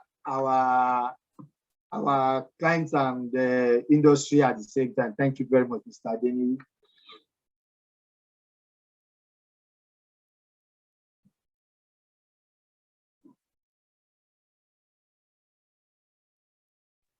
All right, Mr. Damole, are you done? Yes, I'm done. Okay. Let's begin to tie up our discussion. We have like a minute left. Yes, on the line, and it's good to hear the perspective as well. Okay. Oh, he has joined. Okay. Sorry, Mr. Oshinowo. As I started, we started. We're not on the call, so let's give you the time to speak. All right. Okay. So, do I have the floor? You have the floor now. Okay. Thank you very much. I'm not sure where the discussion started from, but I'm just going to give a bit of my perspective on some of the things that with the changing consumer behavior and how it also impacts businesses today. There's a lot that is happening that is impacting the way consumers shop. First thing is, as we all know, the COVID pandemic not just hit businesses, it also hits consumers.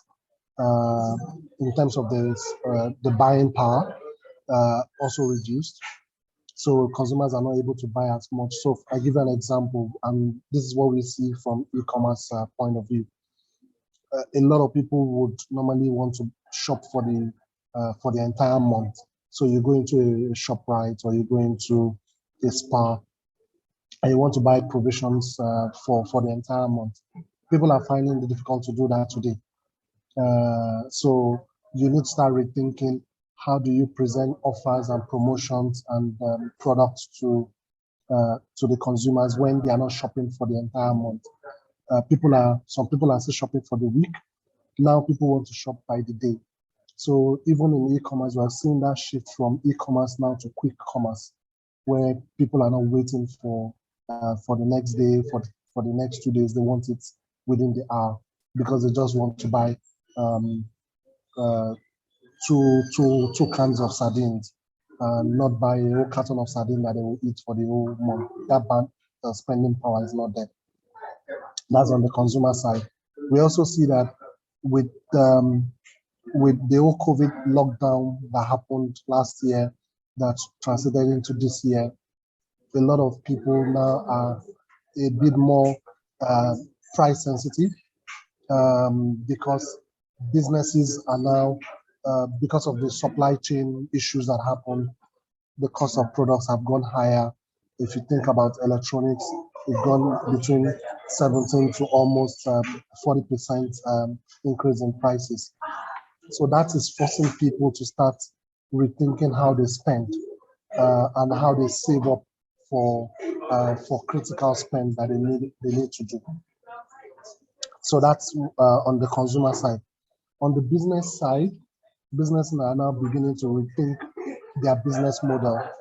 A lot of businesses know that in the past, maybe they will sell 10 deep freezers on cash. A lot of them are now rethinking how do we start providing alternative payment options for consumers today, where they're able to buy the products even at a higher price, but maybe through installment payments. So these are some of the dynamics that are beginning to see.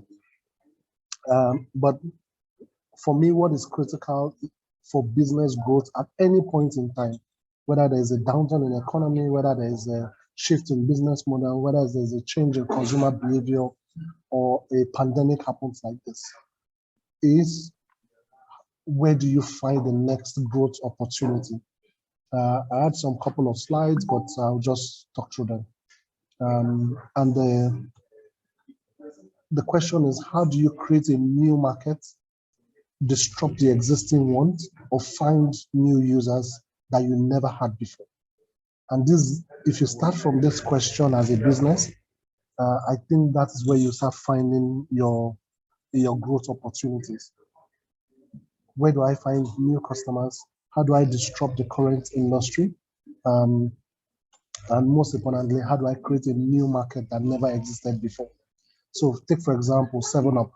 7UP, we all knew that they're in the bottling business, and they sell different products, 7UP, Mirinda, and Pepsi. But they found a new market for themselves in Too Sure, and they started selling hand sanitizers. And that's how you see that a lot of businesses will start finding new markets for themselves. The critical part, and that's where I'm going to stop and maybe take a bit of questions, is, and this is, please, it's something that I want everybody to just spend a few minutes to reflect on. We don't do this quite often in business, but this is where new innovations, disruptions, new markets, niche markets always comes, is who are my non-customers today? We don't ask that question enough. We always ask question, who are your customers? But we should also ask, who are your non-customers today? Who are the people that are not buying your products or using your service today?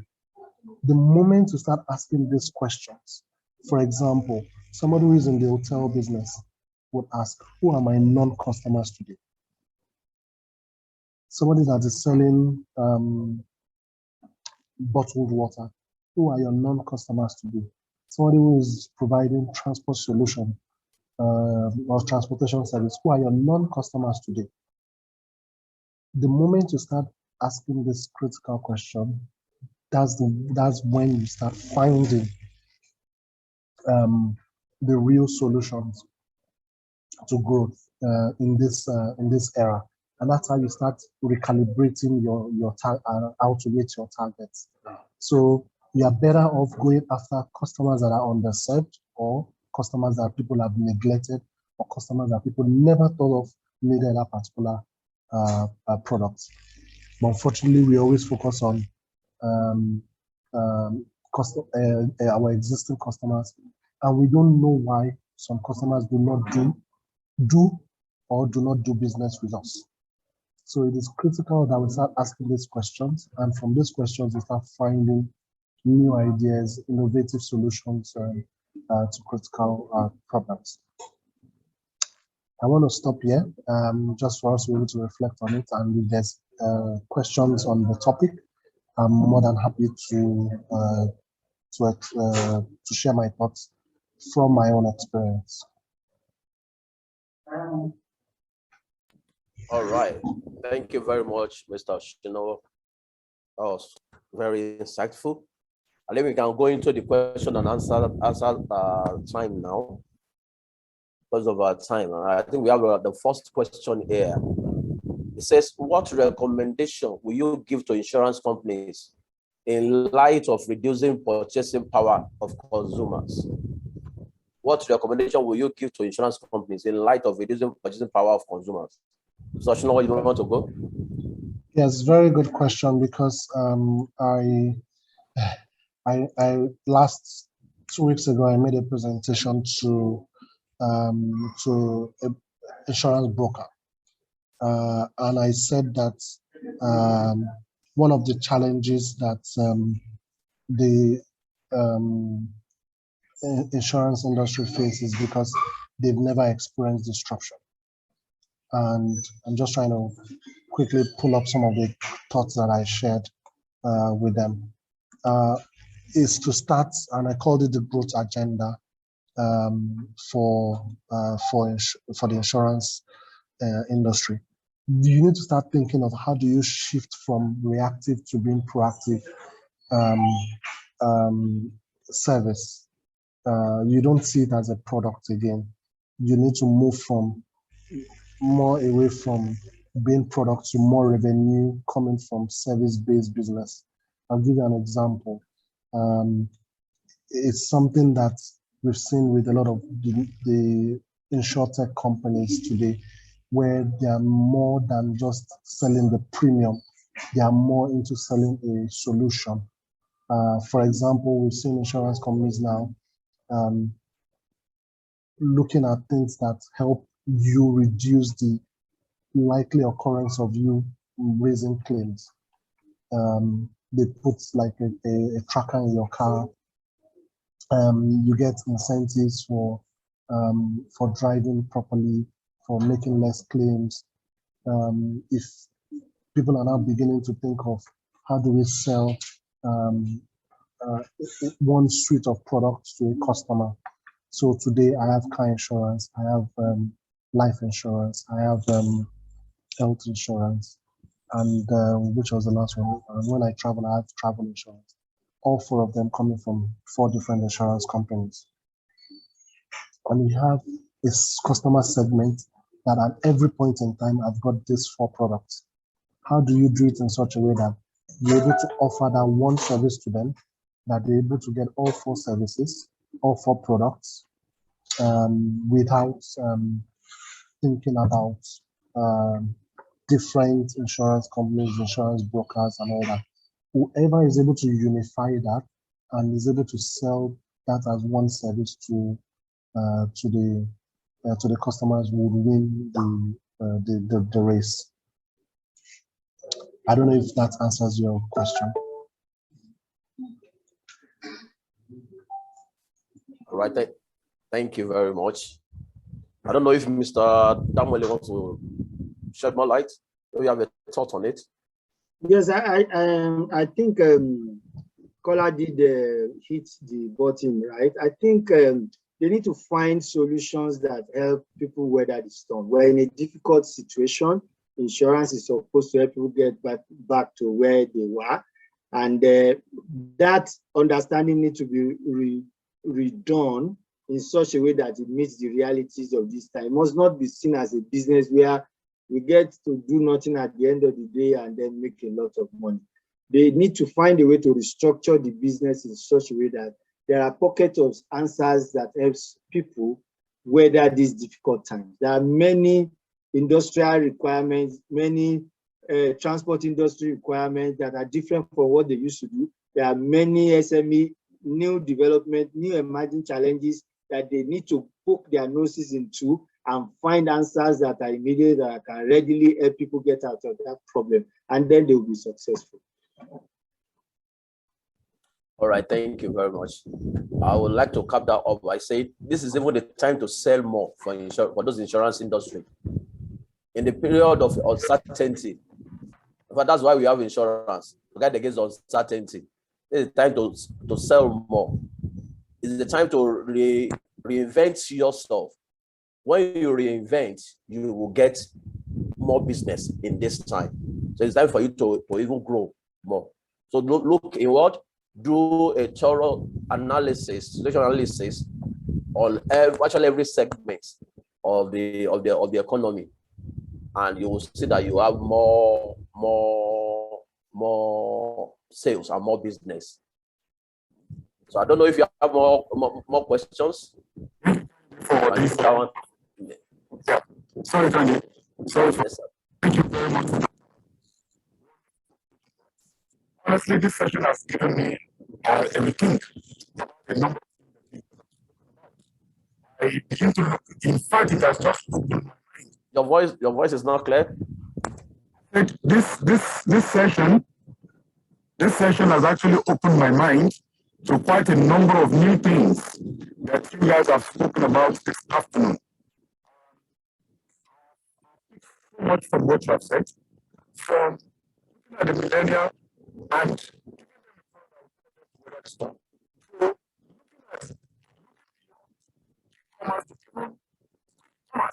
at You're not clear.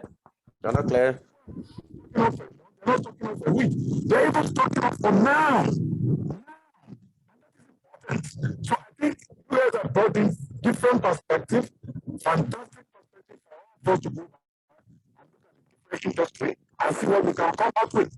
So thank you very much for the wonderful session this afternoon. We thank you most sincerely for this session.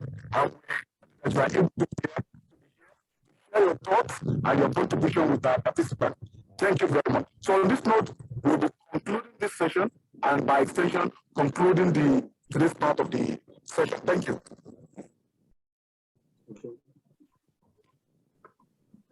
All right, thank you very much. We'll see tomorrow. Thank you very much for joining us today. We're really very happy, very excited for the wonderful session. Each session proved to be extremely priceless. And if everything that was said in each one is held on to, you can be rest assured that your business will definitely bloom even within this period of time. So we'd like to thank you very much for all the time you have spent with us today. We're really very grateful. And we look forward to seeing you tomorrow. We're going to be using the same login details to come in tomorrow as well. We're going to start at 10 on the dot. So kindly sign on punctually. Thank you very much for your time. To our honorable panelists, thank you very much. We really appreciate your time and all the ideas you have passed across. All the presentations will be made available to the participants very soon. So thank you very much, and we wish you a pleasant rest of the day. We'll see you tomorrow. Bye. Bye. All right, bye.